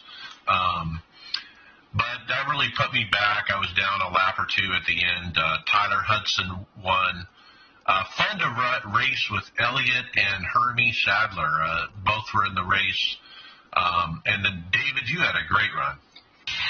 Yeah, remember last week I said I'm never listening to Mike on a strategy call again? Well, that paid off because he was like, you probably should split it into two. And I was like, you do you. I stretched. I already knew that I was within one pit stop. And interestingly, I was closer than I thought because we really had to do some fuel saving. I had good long run speed. After the first caution, I had made it up to P11. Got a speeding penalty under the caution. Had to go all the way back to the back. So I did come on in and top off the fuel. It started in the back with Elliott right in front of me, and that's when we had that long run. And Elliott had been just a hair faster than me. He was always about 2 or 3 seconds in front of me through that whole first run, so I wasn't expecting to really catch him so quick. I catch him in like 2 laps. He's like, go on by.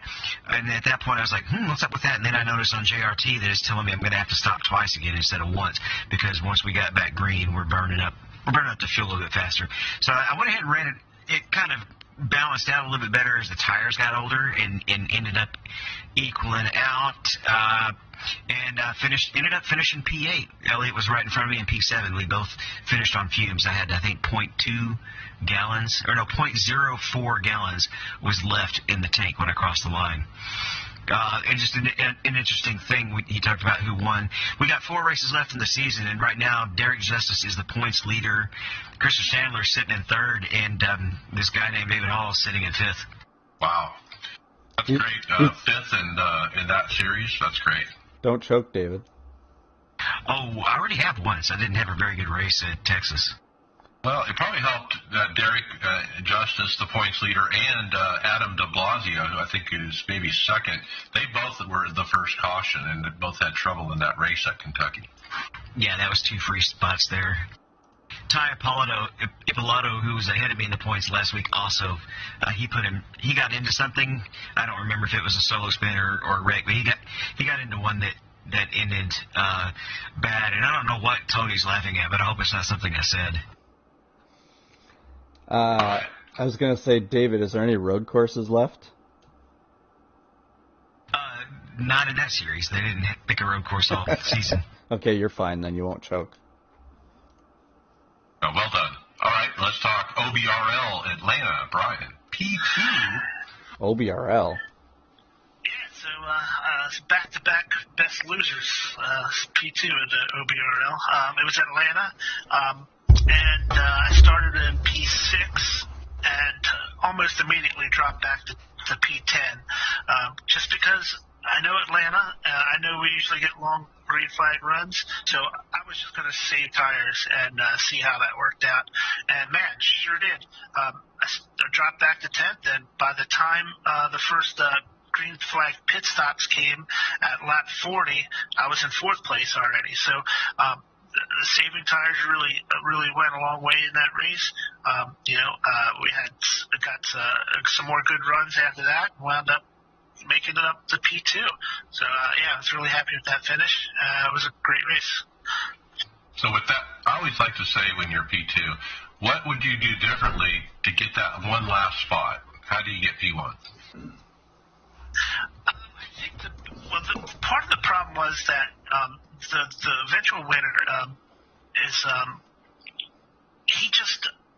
he started up front, and his tires didn't fall off that much, but it took me too long to get through from 10th to 2nd, and by the time it takes to get through all the traffic, he had opened up such a lead that even if I was a little faster earlier in the run towards the end, but I was using up my stuff, and he could save because he had that cushion, and but I don't know how I could have fixed that, to be honest with you, other than better qualifying. Qualifying would have helped. I wouldn't have dropped as far back if I took it easy at the beginning, maybe. But he's a really good driver. It was Eddie Jones. It's his back-to-back wins. He's won 4 out of 6 races in the ARCA series, so he's just a really good driver. And you almost got to hope he messes up to beat him. Now, even though I don't qualify, even though I don't qualify well, I go ahead and qualify because it's just less tires you have to use up at the beginning of the race. Hey, Brian, I was going to say Eddie Jones is the guy that I competed with when I ran that ARCA series with in the OBRL the one season. He's definitely one of the top drivers in there. Oh, yeah. Yeah, and I'm sure he's gotten better and better as time has gone on. He's got better equipment too. He was running like an old Thrustmaster or something, and he's upgraded to direct drive stuff. So he's definitely invested in his stuff, and he's just getting better and better. Then we have the Aftermath Truck Series at Mosport, P12. Yeah, I was terrible, to be honest with you. It was a deal where I didn't have enough time to practice. I've never even raced on Mosport before, so I didn't have enough time to practice, and I didn't want to skip the race because I would have been force-fitting all my points. So I hopped in. I just kept having trouble at that double hairpin. I think it's called Malstern, and just had a little trouble getting through that without locking up my wheels when I was dropping down in gear. And I spun out that corner like 3 times. But after I got into the race and I got my shifting points down better, I was actually not too bad. And if I didn't mess up so many times, I think I probably would have finished pretty decent. But I just didn't have time to practice, really, and I just didn't want to miss the race. My home track. Okay, and then we have the Nationwide Series, OBRL, Talladega. Groves, we'll start with you, P21. You should have started with Brian. We covered this quite a bit on the Aftermath this past weekend. First, everything was going kind of to plan till the first pit stop. And then it just completely fell apart. I was leading the pack coming into our first round of pit stops, and I had the very first pit stall coming up, so I guess they say the last pit stall. So I was like, I'll go left, Scales goes right, and we just, staggered through the back. I went way too far left, clipped the wall. Chris went way too far right, took out the cone. His penalty matched the damage that I took coming off the wall. Tony, he got some issues, and then Brian, I can't remember what happened with Brian, but none of us survived that pit stop very well. Actually, I was the only one who didn't have any issues in the pit stalls, no penalties or nothing. But when I came out, I had nobody with me, and I was just all by myself and just couldn't do anything. You just see the pack coming closer and closer every lap until you get swallowed up, and you're lapped down by that point, and there's really nothing you can do. Yeah, it's devastating when you don't have somebody to come off pit road with at that restrictor plate, huh? Yeah, that's exactly what happened. It was still a great race, fun-wise. I had a great time with those races with all the guys from Tavosi. All right, final thoughts. Let's start with Brian McCubbin. Well, guys, I just installed my new Christmas present. I got the Sim Experience G belt. What? Yeah, it's cool. I haven't even had it set up yet. I've been so busy lately. Now, when I went to order that, the G belt, they did not have the universal mount. I don't have a G seat, which has the holes drilled for it already. Now, it does come with a template that says if you have a hard back seat, you can attach it. And I have an NRG, a Prisma seat, which is a fiberglass back, and used the template, drilled the holes, and man, it works perfect. It fit just right. I had to pull the padding off the seat to get the bolts through the back of the seat, but I was able to get all that back in place okay. So mount-wise, if you guys have a NRG Prisma seat, you do not need that universal mount kit. And the universal mount kit actually attaches to the seat rails at the bottom. So the belts go all the way from the bottom up through the holes in your seat and back down to your clasp in front of you. And it doesn't, in my opinion, that probably doesn't work that well because you're pulling downward as opposed to pulling straight back as you would with where it's mounted directly behind the seat. So it's all set up. It's and ready to go. I just have not had time to load all the software and to make adjustments for it yet. So I'll keep you posted on that. Wow, you have really stepped up your equipment game. Motion and now the seat belt. Boy, that's awesome. We're all so jealous. He's putting the pressure on me. That's right. You got to get a GC seat. Well, I went and looked up. I looked at Barry's site, and he's got a review for the 4, but he hasn't tried the 5 out yet. So I'm not sure if I want to go that route or go motion. I can give you some pointers as far as platform because you have a 80/20, right? Yes. All right. Well, if you want, I can give you some information on a platform system that's fairly reasonable as far as motion goes. We'll see. My car's starting to act up, so I might be buying a real car with mostly cash soon. So. Okay. I guess it's my turn. Yeah, so I guess it's my turn. I'm actually going to throw in a topic that we had to skip because it's kind of a quick hit, and it's a little timely. I did get to visit with Christian Chandler on about the GT3 balancing that we talked about last week because he gave a listen to the show, and he wanted to comment. Basically, he had a reply to Mike's question about whether or not they intentionally make the new car a little bit better to increase sales, and the answer is definitely no. He did say that what does tend to happen is anytime there's a new car that comes out, they don't have as much information on it, and so there's a tendency for the setup gurus to be able to find the tricks a little bit easier to get those cars a little bit faster. But he definitely did everything he could, especially within his driving style, to make every car as equal as possible. Well, that makes sense. They don't have the data on it, and how quick are these guys going to get the setup dialed in and all that? That's all unknown when he's doing the initial balance of power, right? Yeah. So it's just anytime there's a new car, the only data they have is the real life data, and there are always going to end up being a couple of things that just behave differently when you get into the real race. So that's my final thoughts. Okay, Greg Hectus. Just been busy here on doing the broadcast for the show here and following chat and everything. But I look forward to getting some racing done this week, and I haven't even been on the sim all week. I know David's been pushing me to get on and do some practicing and stuff like that and get racing. One of the things before I'm done here, I did look back at the Formula. The Dallara IR01, the racetrack that was the week before. I don't know if, David, it was at Nuremberg, but it was the Grand Prix circuit, so that's a pretty popular track, I thought.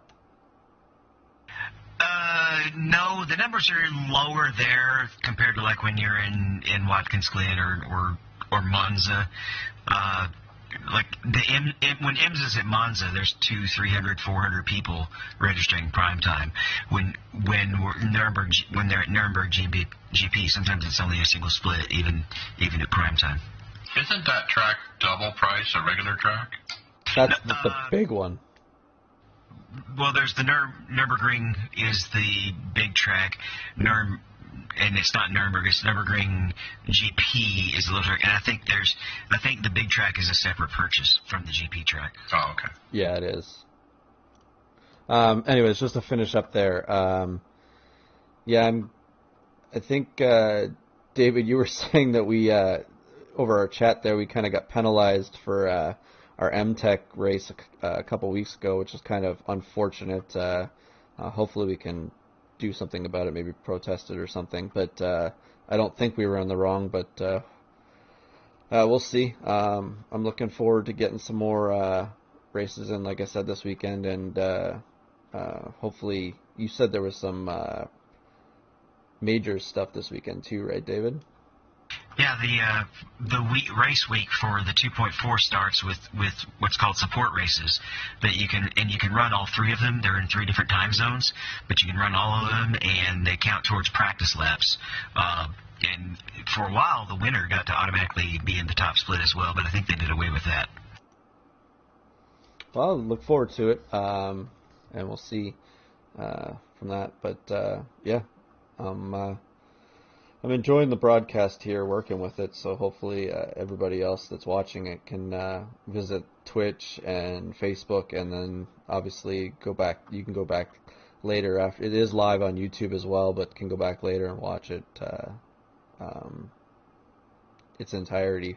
It's archived there, so you can always go back and watch it and see what we're seeing and while we're talking about it.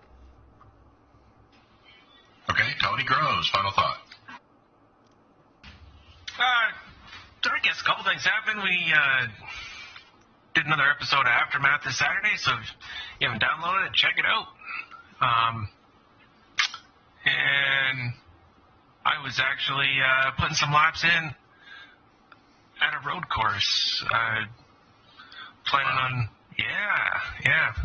I haven't been in this car in like 2 years, but the fun team is going to put the Ferrari in the 24 hours and see what happens. I think we're still looking for another guy or two, so we don't have to park it for 3 hours while we commentate on the ladies of iRacing race that weekend. But that should be fun nonetheless. I might end up on that team. We'll have to see. But, yeah, glad to see you back on the road. All right, my final thoughts. Yeah, it's off season. I'm looking forward to NIS. I think I say that every week, but I dibbled into that fixed A fixed because I intend to run NIS fixed this year. Steve Llewellyn and I are going to team up and run fixed. He's going to try to run as many as he can. I'm probably going to run Sunday nights based on my schedule. And just do a one start a week with the fixed. The sets are better than they were before, guys. iRacing, don't forget, they've changed how they're doing fixed setups now. They're competitive. They got some great people on staff that really know what they're doing. And the setup, Steve said, hey, let's try it and see what you think of the set. And the set was good when we went to Rockingham. I wasn't pushing. It wasn't too loose. It was neutral, but it was fast, and I was impressed. So I'm looking forward to running NIS fixed as well as NIS open. I think open is still the goal, but we're going to run fixed as well for fun. So, and with that, we'll see you on the track. Later.